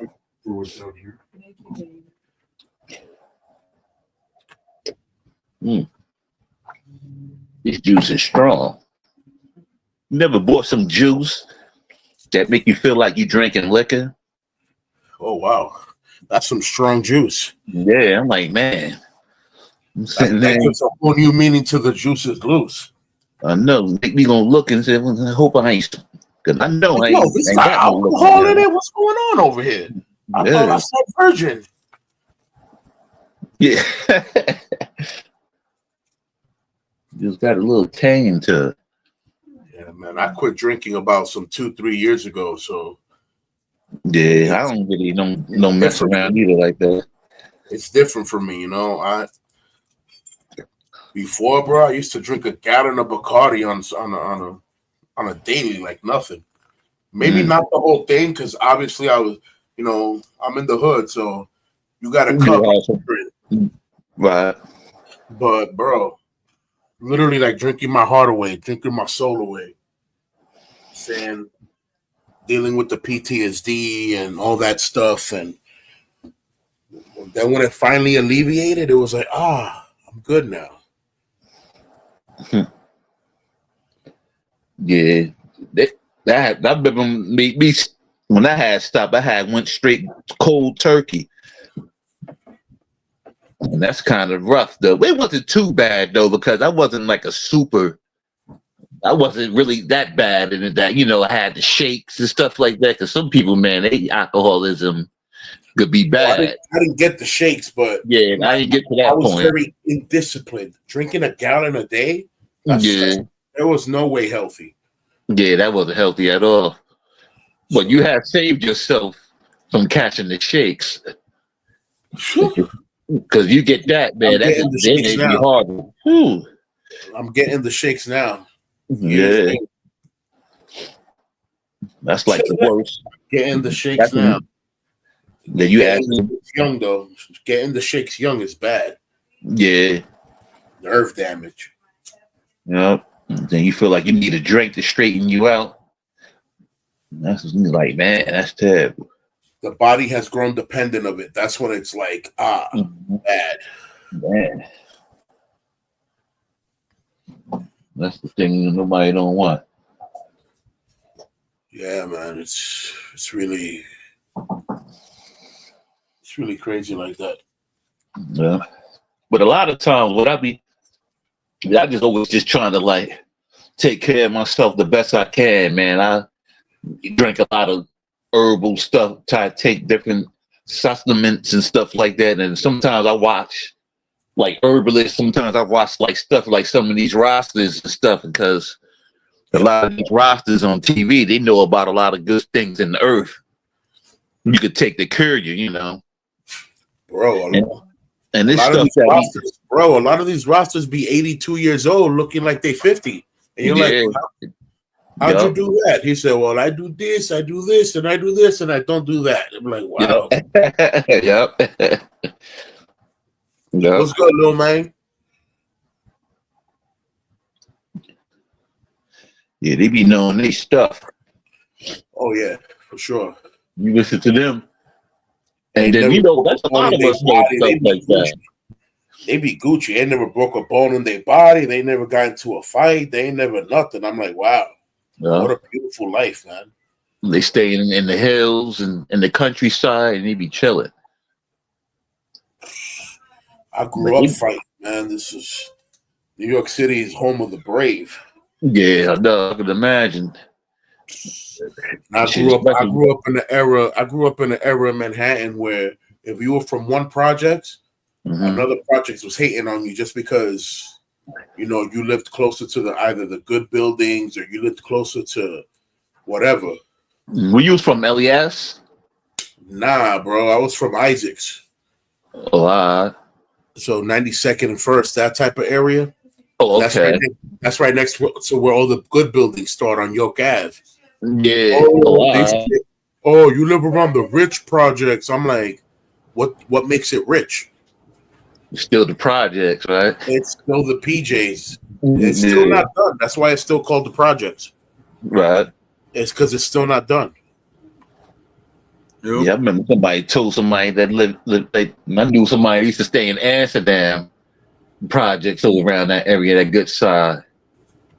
And they said the same thing too. Like, man, you live in the good, you buying good buildings. I was like, wow. No, you want to know? Talking about projects, you want to know what's funny? I was carrying the husky over here like with a bear hug, and the dog is just wagging her tail so happy. I'm laughing. I'm like, yo, this husky's hilarious. Yeah. I love that husky, man. Yeah, my husky's cool, man. Yeah, but my wife, she wants a small dog though. A Shih Tzu.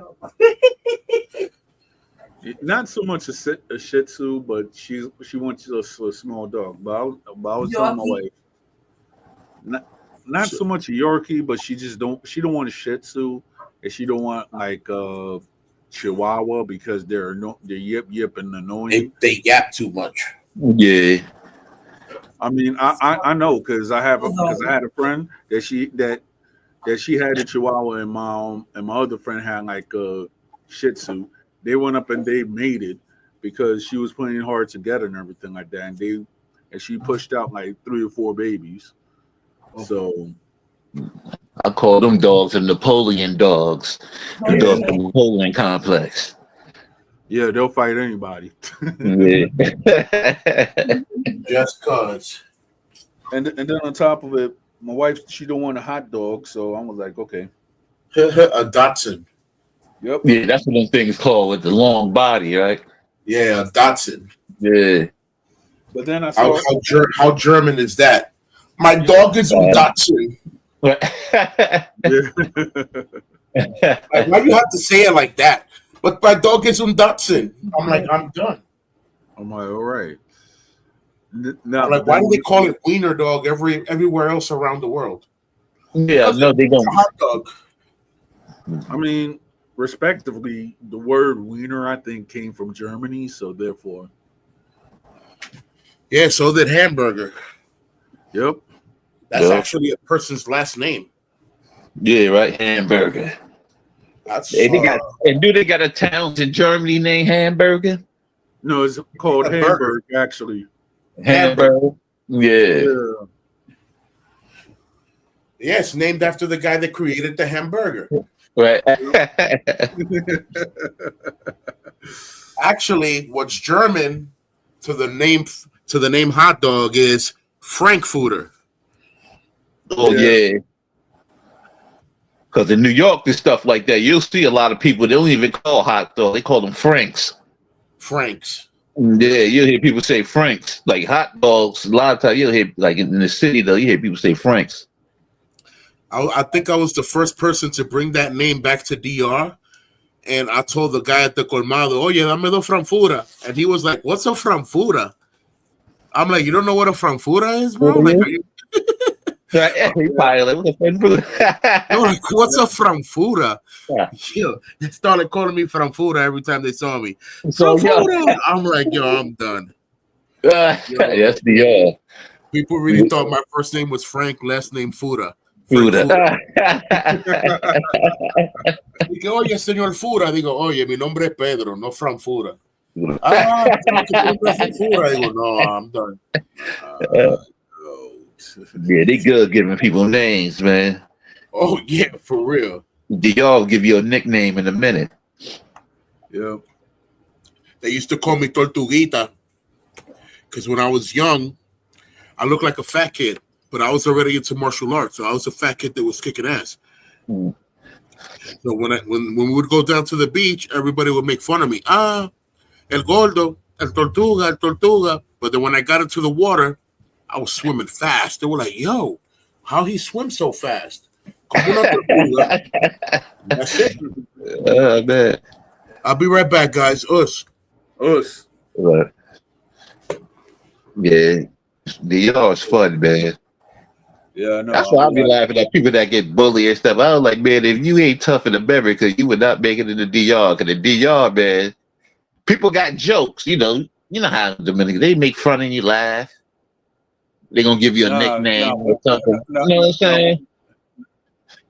Now, one day I had to correct one of the paisano, right? Yeah. The paisano didn't know better. So when I was in my job one day, there was a paisano. You know the Dominican joke, right? When you were when you know and you pull the pants down or whatever.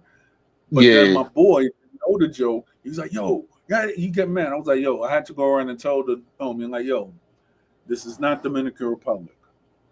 What you thought is a joke, a lot of people will die after that."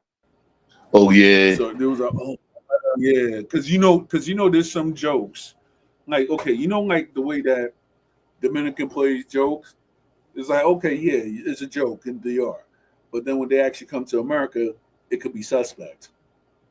Oh yeah. I know what you mean. I've been told a couple people that though, like certain stuff though they do, they need to be like, you'll get in a real fight with somebody else. Yes. Yeah, I'm like, we don't play like in New York. We don't play that.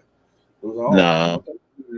And then he's we just playing like, yo, I had to go and tell him in the language and everything like that, and I had to calm the homie down. It was like he thought that was Dominican Republic, but it's not like that. He was like, you ain't supposed to go in and grab a man's pants right there. Yeah, Like, no, yeah, you don't even. You can go to the heights and all that and do that, still getting in some fights. Yeah, that's yeah, just something you don't do in America, though. Yeah, you don't do that. Pulling down nobody's pants.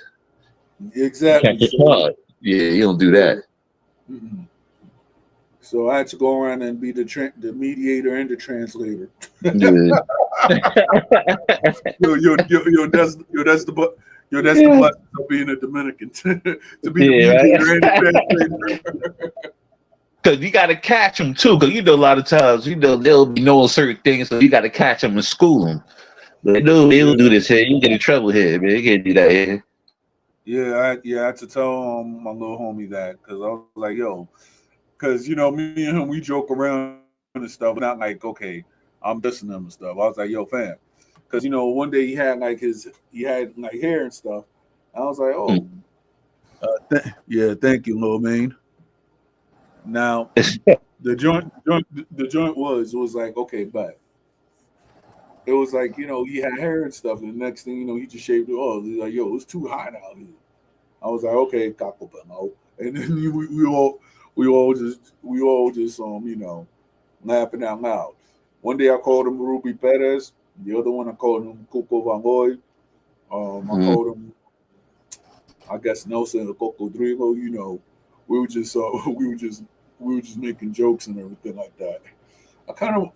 I'm like, that was my homie right there. So sad Yeah. thing, sad thing that my job is actually closing down. So Oh man.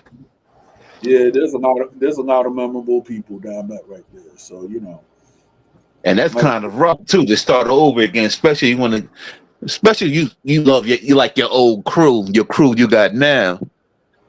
I mean, Man. yeah, it's like I had a crew. Not so much a crew. It was like, okay, people I was cool with, and Yeah.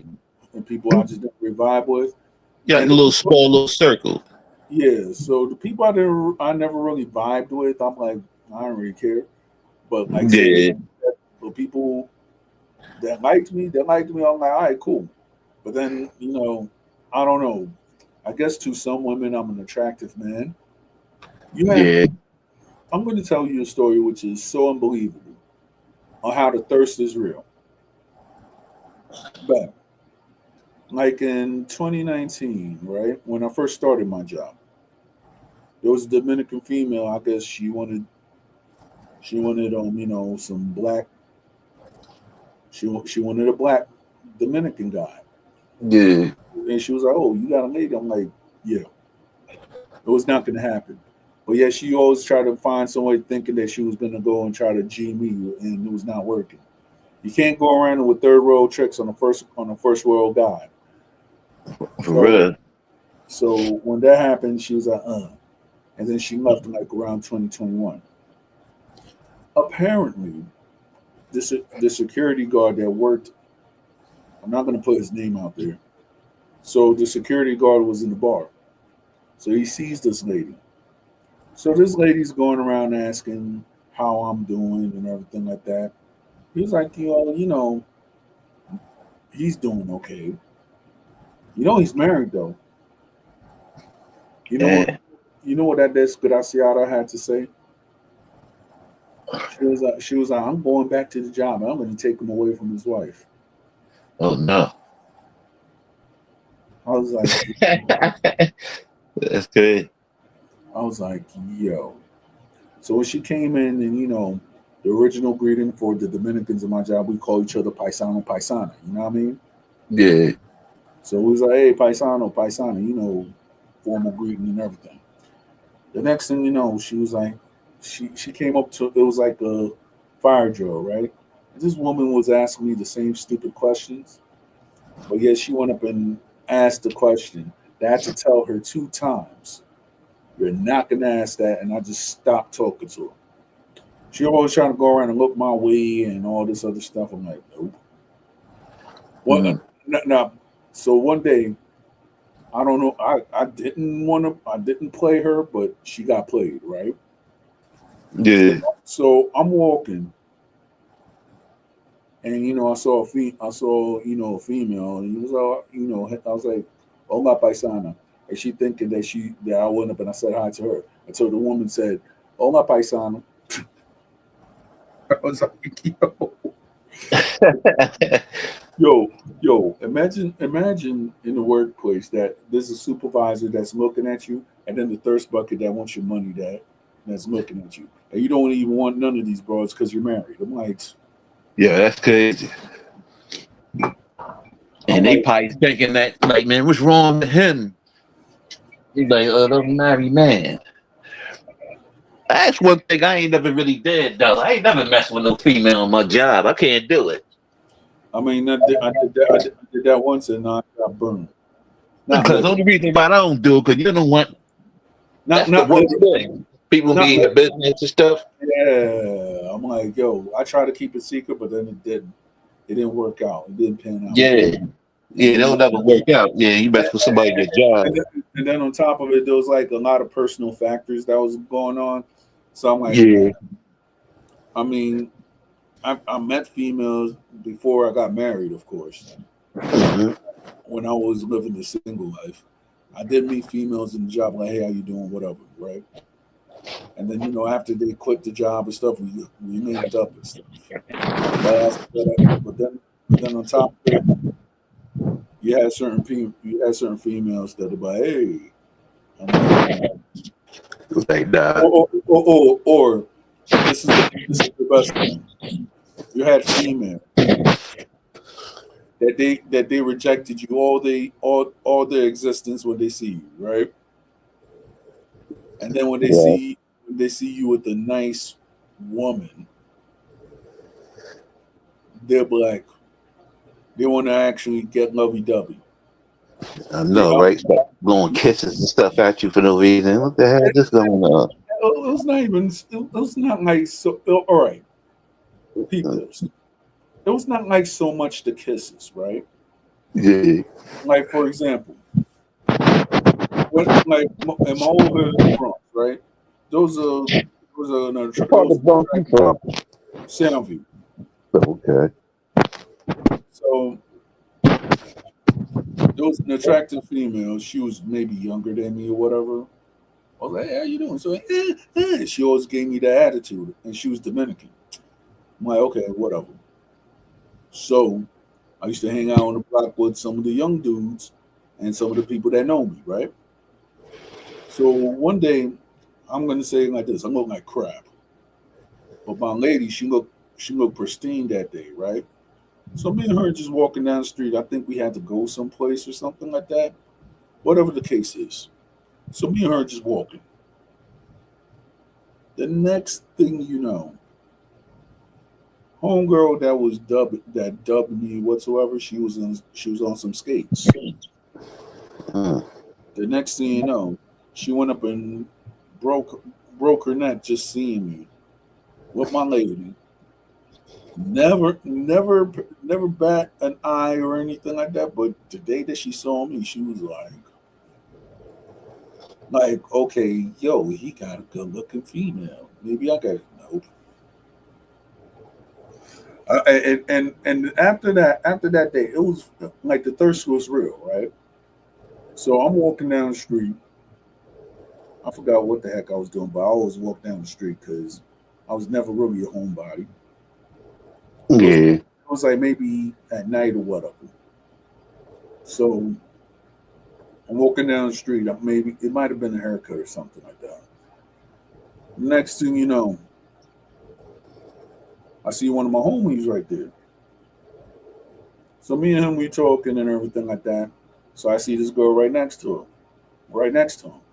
I'm like, all right, we just talking a little bit and everything like that. I just walked out.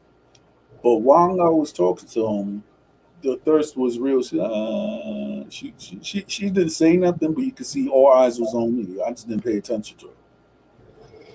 Another time, I was waiting on the bus stop, and I saw one of my homies. Right, Mm-hmm. my other Dominican homie. I think and we were just talking. He was like, "Yo, she want to talk." I was like, "Nah, chill. I don't feel like talking that day because I'm just gonna go and I remember the day it was. It was actually June 21st. So the 22nd was the anniversary of my mom's passing. I was like that day because it was still fresh and everything like that. So I was like, yo, just tell her like it ain't the time. I don't feel like talking to people that day. It is what it is. That's my zone out day. That's the day I didn't want to ever talk to people. You know what I mean? Yeah. So I told her, people have to respect it. And it was like all the times, it was like maybe weird occurrences until the day that I moved out of New York City. It was always these weird occurrences with that one female. It was never, Yeah. This. it was nonverbal, but it was like Mm. it was something weird. Mm. I couldn't put my finger on, Yeah. but at the same time, you don't want you. But then again, it's like the point that if you do go around and ask, it's like you're interested, and you don't want to show that you're interested. Yeah. Yeah, It's, it's something about if you have a woman or something like that. It seems like you're attracted. yeah, pretty much.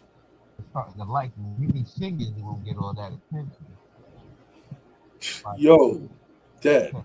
I mean, I got an attention when I was single, but then when I was in a relationship,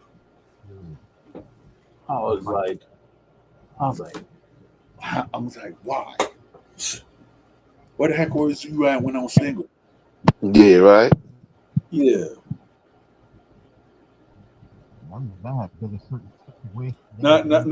But talking about that, right? I saw something on Instagram. Yo, they saying that now New York is like is one of the highest HIV rates in. Well, they say the HIV rates is high in New York. I was like, dang, yeah, it's all. Atlanta too. I remember when it was like when everybody used to diss on the Bronx, it was like, yo, what? Like, yo, I never messed with the Bronx chick. I was like, why? Because it's high HIV rates. I was like, OMG. I used to go around and talk to Queen chicks. Maybe a chick who was from the Bronx, yeah. And she looked like she was clean. But but then I was like, but then I never really messed with females in my hood because you're from my hood. Yeah. Too many people know her. No, not even that. I don't even like when you were in your hood. You don't want to know females. Nah, you don't really. Yeah, like for like this how like my hood Soundview is so connected.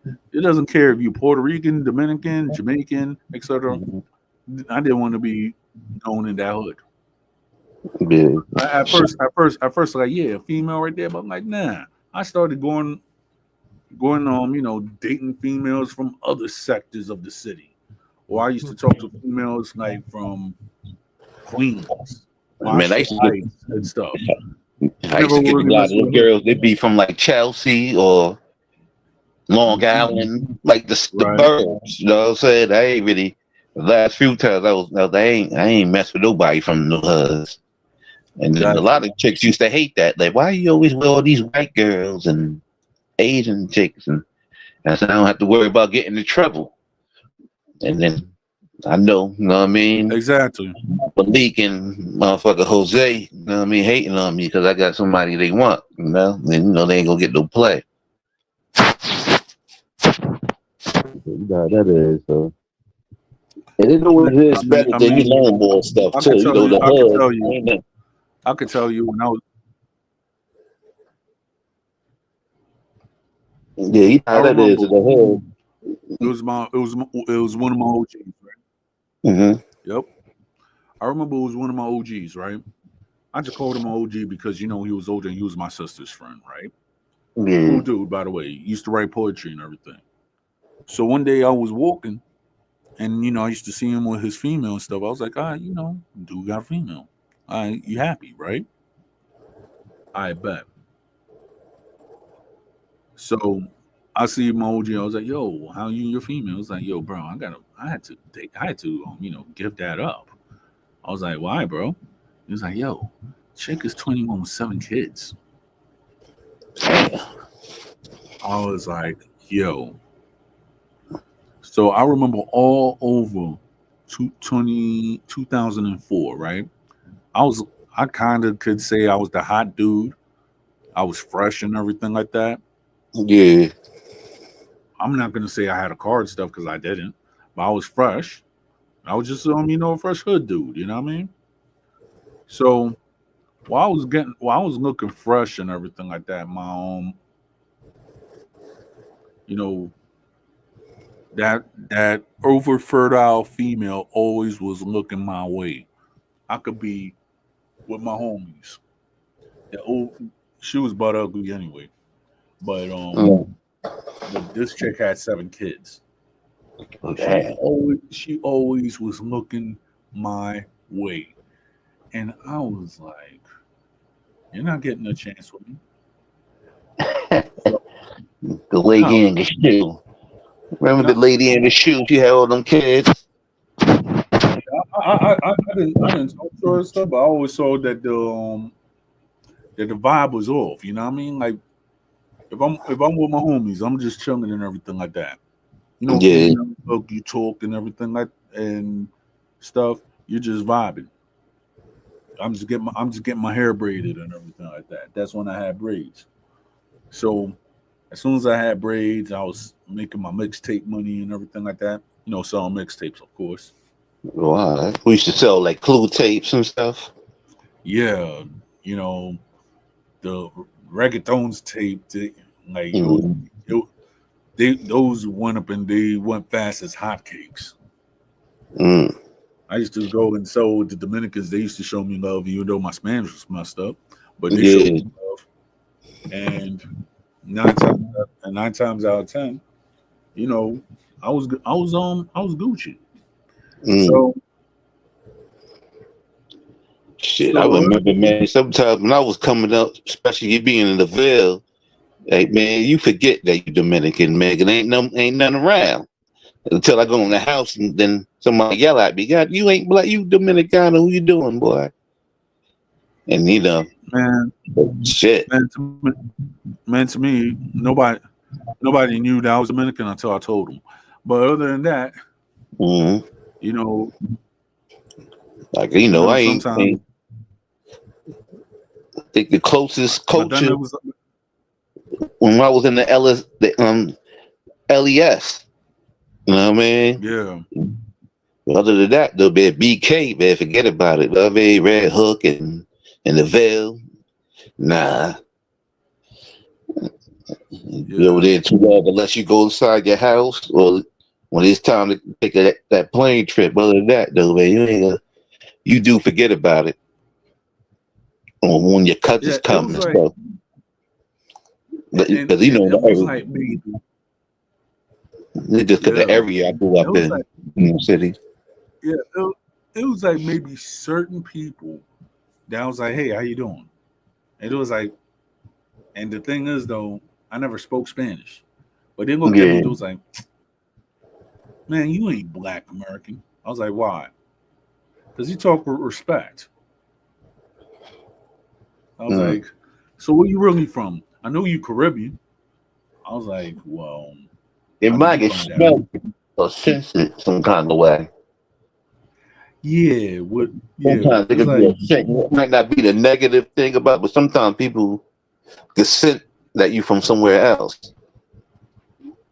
But not always like in the negative way. They figure it out, but sometimes they could. Some people could tell you something from a different ethnicity or something. People got the nose for that stuff. Yep. But looking, you definitely can't tell what the white is, though. I mean, sometimes you can. A lot of times. Yeah, I'm like one day I went to like a store or something like that, and at the time, the female she actually did look good, and she was like, "Oh, you know that you're you know that you look like somebody." I was like who? And I was like, "Well, you look like somebody." I was like, "Okay." I'm looking in my mind. I'm like, who? You know what I'm saying? Because 9 times out of 10, it was like, all right.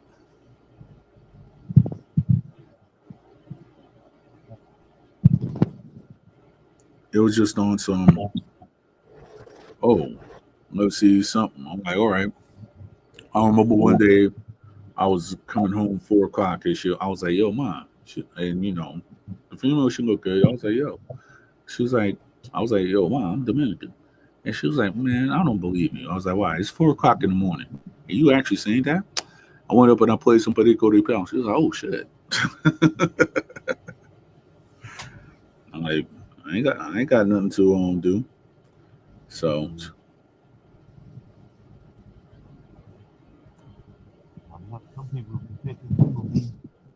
the stuff to be claiming. I said that's weird. I don't know nobody that do stuff like that.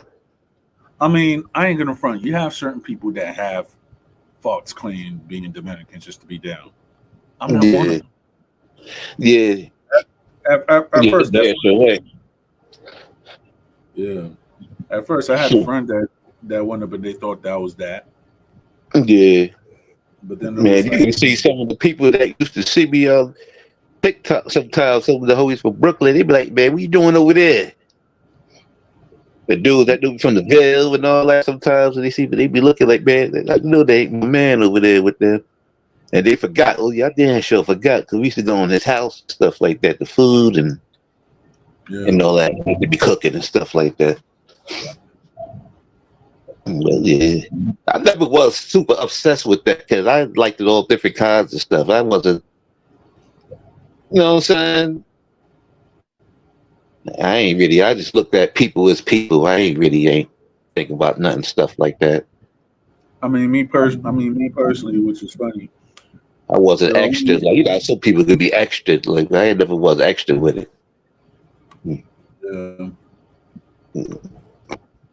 So I was like looking at people and stuff like that. Though they were saying, "I'm like, hey, whatever, you know me." Like, I never was extra and had flags and stuff everywhere and stuff like that. I ain't rock like that.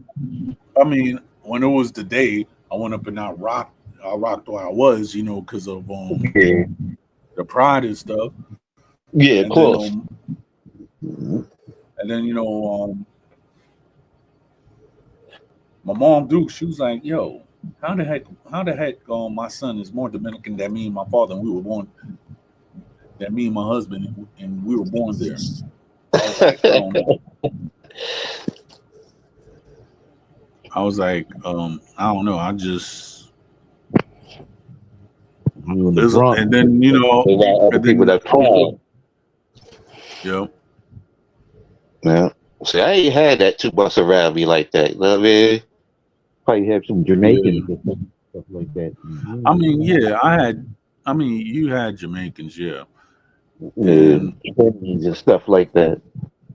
But for some reason, we ain't had that many. We ain't had many Dominicans in my neighborhood. But for some reason, they were scared though. They used to be scared to come around there. The bill was something else. Yep. I remember that there was like a whole bunch of that for some reason, Jamaican women, they actually liked me. I don't know why. But it's like, for some reason, whenever I talk to Jamaican women and, you know, they always like me, "Oh yeah, you cute." And I was like, okay, I accept it. Yeah.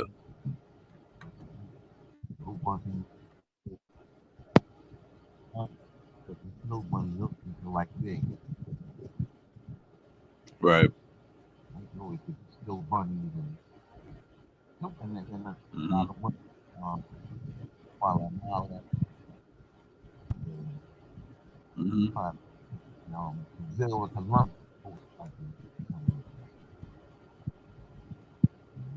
Yep. Coming from the DR.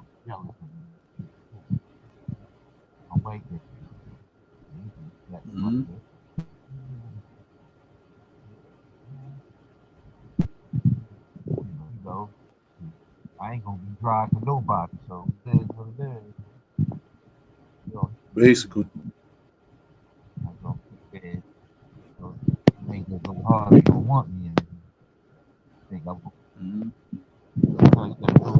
like you too. Yep. I know I have some white girls watching the hike. Yep.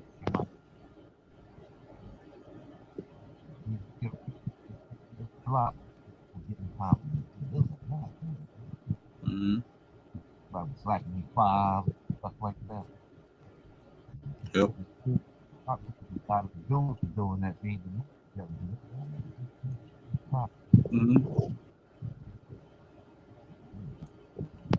was funny. I had fun though. Because he wanted to see the coach. How you coach? You got white girls there. How you coach it? Kid, take us tomorrow. And Dominican coaching in Brownsville. You know what I mean? So we'll have to go uptown. You know what I'm saying? Exactly. That one. Yeah, but Jarding, I don't know, but you know, there was certain times that you were talking that that was coming out muffled, so I don't know what was going on. Oh yeah, probably the mic or something. I don't know. Yeah. But you know how that is. Though I was saying pretty much I had to take the girl to uptown for the DR culture though, because you know in Brownsville, and then it's not, you know what I mean, ain't no Dominican culture in Brownsville. Yeah. You know what I'm saying? Yep. That's Red Hook either, not even in Red Hook. Like you had couple Puerto Ricans and stuff around though, but it was still more heavily more Black American in Red Hook. And then you got your everything else in the surrounding areas. Right. Like you got your little Jews and Irish people and stuff like that. Yep. Like I used to tell a lot of people on TikTok and stuff like that. Like, man, I ain't from no Washington Heights. I ain't grew up in the Bronx. Like the only closest thing I had to the culture a little bit when I was in the LES. You know what I mean? Or better yet, when my mom Dukes used to watch Santo Domingo and Vita all day, and then she used to go and translate. I'm like, yo, this is the place and stuff. And I've always wanted to go to the Dominican Republic. I've never been to the Cibao, nor that place in the Cascadas or something like that. I don't know if it's Cuba or it's another, or I think it's Saltos de Juma or something like that. But but back in the day, I'm talking about like maybe 05 and stuff. Yeah. Anybody who was Dominican, they used to always take a picture like where it's like clear water and it was waterfalls. I just don't know where that place is at. Yeah. I think I remember one time though, I had been to that area where I was a kid in La Vega. And I got kicked out because that was, they ain't like me as a kid. That was bad. Some other family pops done had. They done sent me right back to the capital. Yeah, that's. I had kids doing all kinds of stuff, but I was young. I ain't never been back there since by them people's house. Yeah. Yeah. Yeah. And Capital, it's by Punta Cana. What's the name of that town? Cabarete. I think Cabarete. No, Cabarete, Sosua. Yeah, Cabarete. Yeah, that's all in the north. Yeah. I've been there. Got kicked out of there because my father's family was being bad and stuff like that. How did you get kicked out of all these beautiful places? That's what I want to know. Because fights with the locals. Well, the hooligan kid, man, being bad and having other little kids doing stuff. So, you're like, man, send him back to the capital, man. He bad. Because, they country kids. Back in them days, they wasn't, they probably changed now, but they wasn't, in them areas, they wasn't doing no, you know what I'm saying? He wasn't doing certain stuff that, he wasn't exposed to certain things. I hear you. To me, I looked at it, they had it good. They was healthy. They had nice clothes. They ate good. Yep. I looked at them, though. That's the only thing about, the North Coast and stuff like that. I was like, man, there's a lot of them that doesn't have it bad, had it real good compared to, like, man, shoot. So at least y'all had a farm or something like that. I was like, we ain't had no farms. You have to hustle. Yep. So, all right. Like, what is the other neighborhoods in the capital that that is, I guess, in the Dominican dialect, Alta Gama? I'm just saying because I don't know the capital. We talk about the neighborhood? Yeah. I ain't been around here in a long time. Because, it's been a while.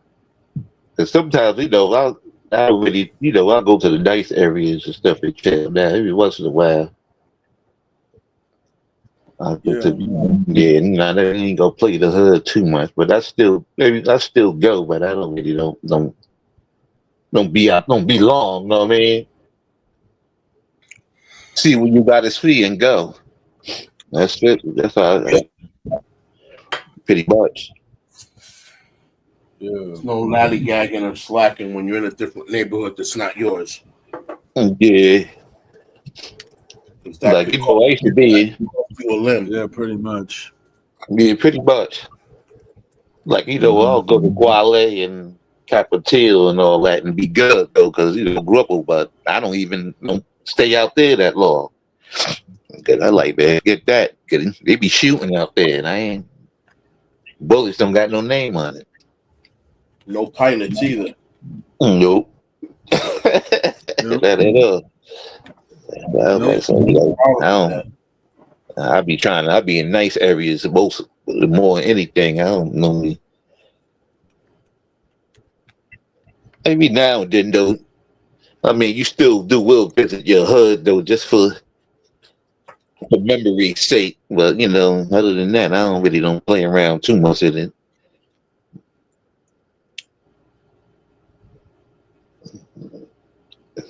And that'll be like real early, like during a certain decent time of the day. That by the time that I don't even stay before that sun even about to go to sleep. I'll be gone before the sun get ready to go to bed. I can go anywhere in San Pedro, and I don't got to look over my back or nothing. Mm-hmm. And to say that means a lot. Yeah. Because San Pedro is not. It's not for outsiders. You know what I'm saying? If you have the San Pedro way, you have the San Pedro spirit. Tú tienes el tigueraje de San Pedro. People will look at you and know not to bother you. Mm. They'll just know not to bother you. Or they'll know who you're related to, so they'll know what you're about because of the bloodline. Oh, that's this guy. He's the grandson of this dude. Don't bother him. Yeah, I got a different dynamics over there. Most people kind of know each other like families and stuff over there. Right, pretty much, right? Yo. They be like, yo, you don't want to see that family come out. Exactly. Like, for example, when I was up in San Pedro, and you know, it was funny. I just went up and I paid and I got my and I was just drinking coconut water, right? So I went up and I just got that, and you know, I'm just drinking my coconut water. A guy and another guy, they was about to actually have, you know, your typical Dominican knife fight. And because, you know, somebody cheated me out of money, you know, that type of stuff. And then the guy, not knowing me, he was like, you see this man right there? He actually pays for his stuff. What the heck you doing? I was like, dag. What do I got to do with this? Why are you throwing me under an imaginary bus? Exactly. Yeah, right. I'm just going under the equator right there. Like, yo, I wasn't even a part of this. My name's not West. Don't put me in that mess. This guy got a bag. He got some stuff in the pocket that you don't use. He did the buck. Yeah. He basically dry snitched you. Like, if you're gonna take money from somebody, take it from him. You take it from him. That's I was like, yo, no. Nah, but the thing is, though, it was like the guy went up and tried to cheat the dude, and he went up and pulled out the knife and stuff, and he was like, you know, calling him a thief in Spanish and everything like that.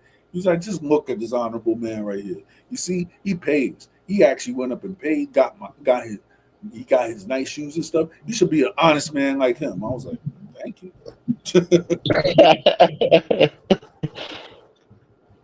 Yeah, that's funny.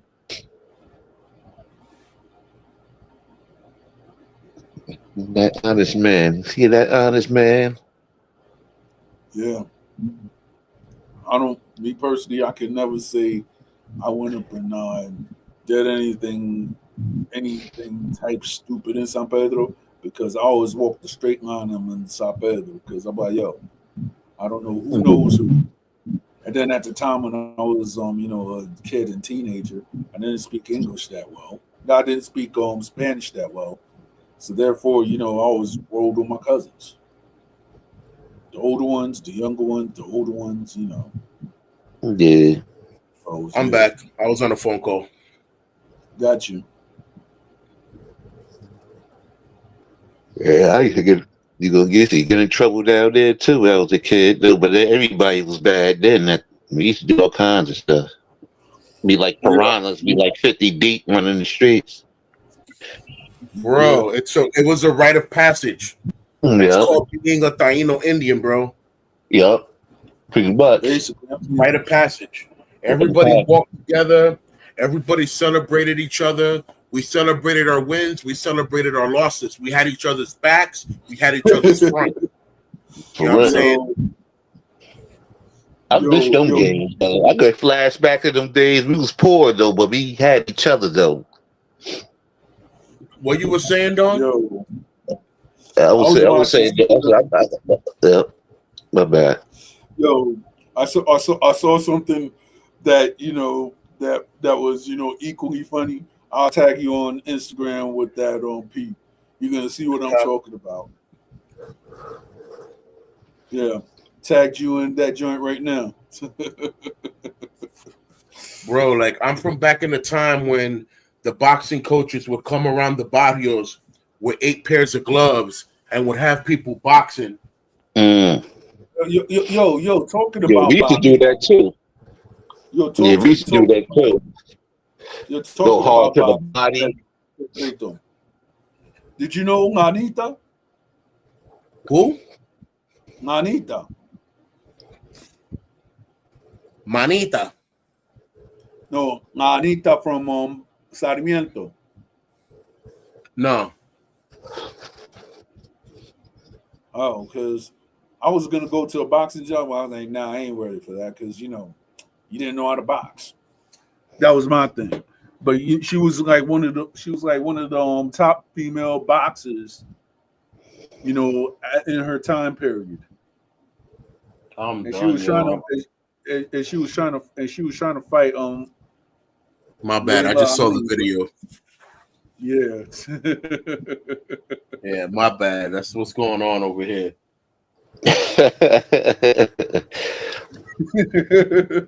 Ain't right. Yo, I was like, yo. Somebody owes me a Sprite. This ain't right. Yeah, I know.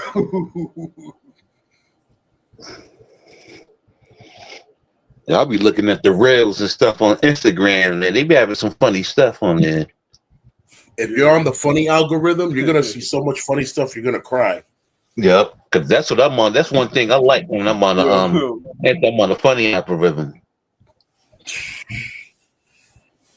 My algorithm be dangerous. Can't turn that on when she's around.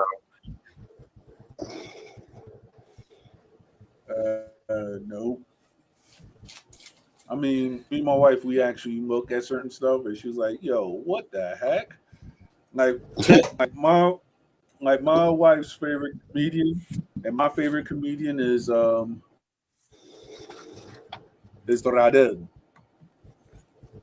Okay.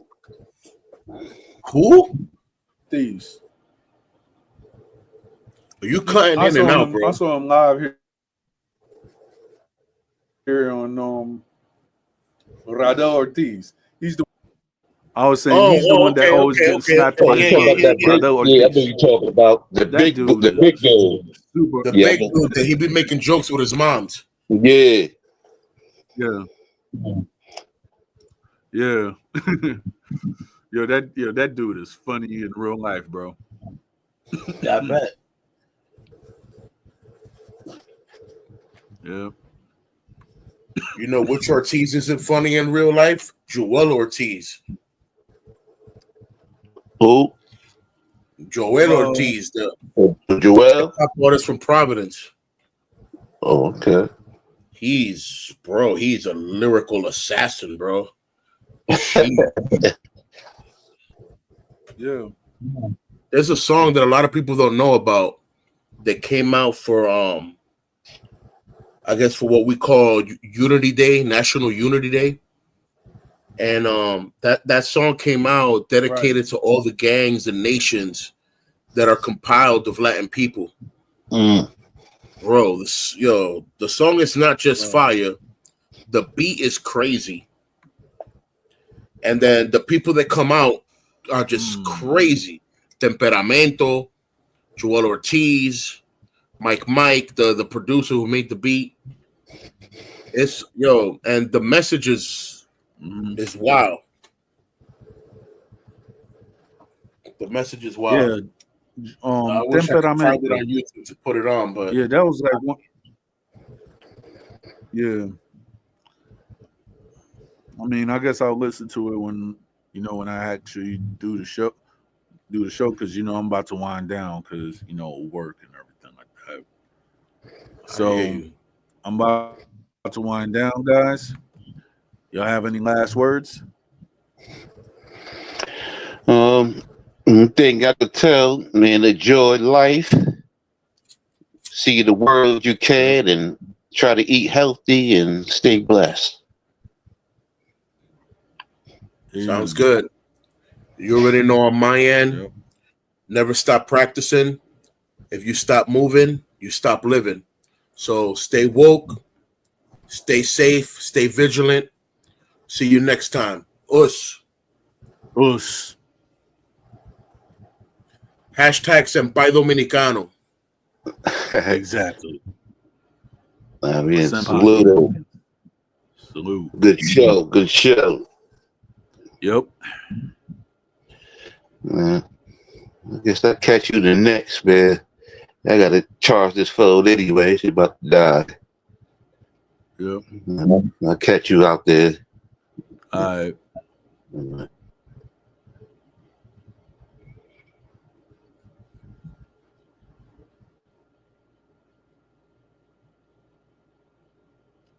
Yeah, well, it's been a good show where we talked about a whole bunch of stuff, even though it was basically about the martial arts and such.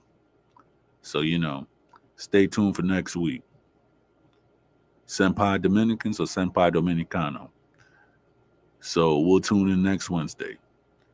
And then on Friday, we're going to actually talk about, Historias Urbanas. I'm going to try to actually have certain artists come through. And on Saturday, I'm going to have my original stream where we could talk about anything and everything, which is funny. So until then, stay safe and stay sucker free.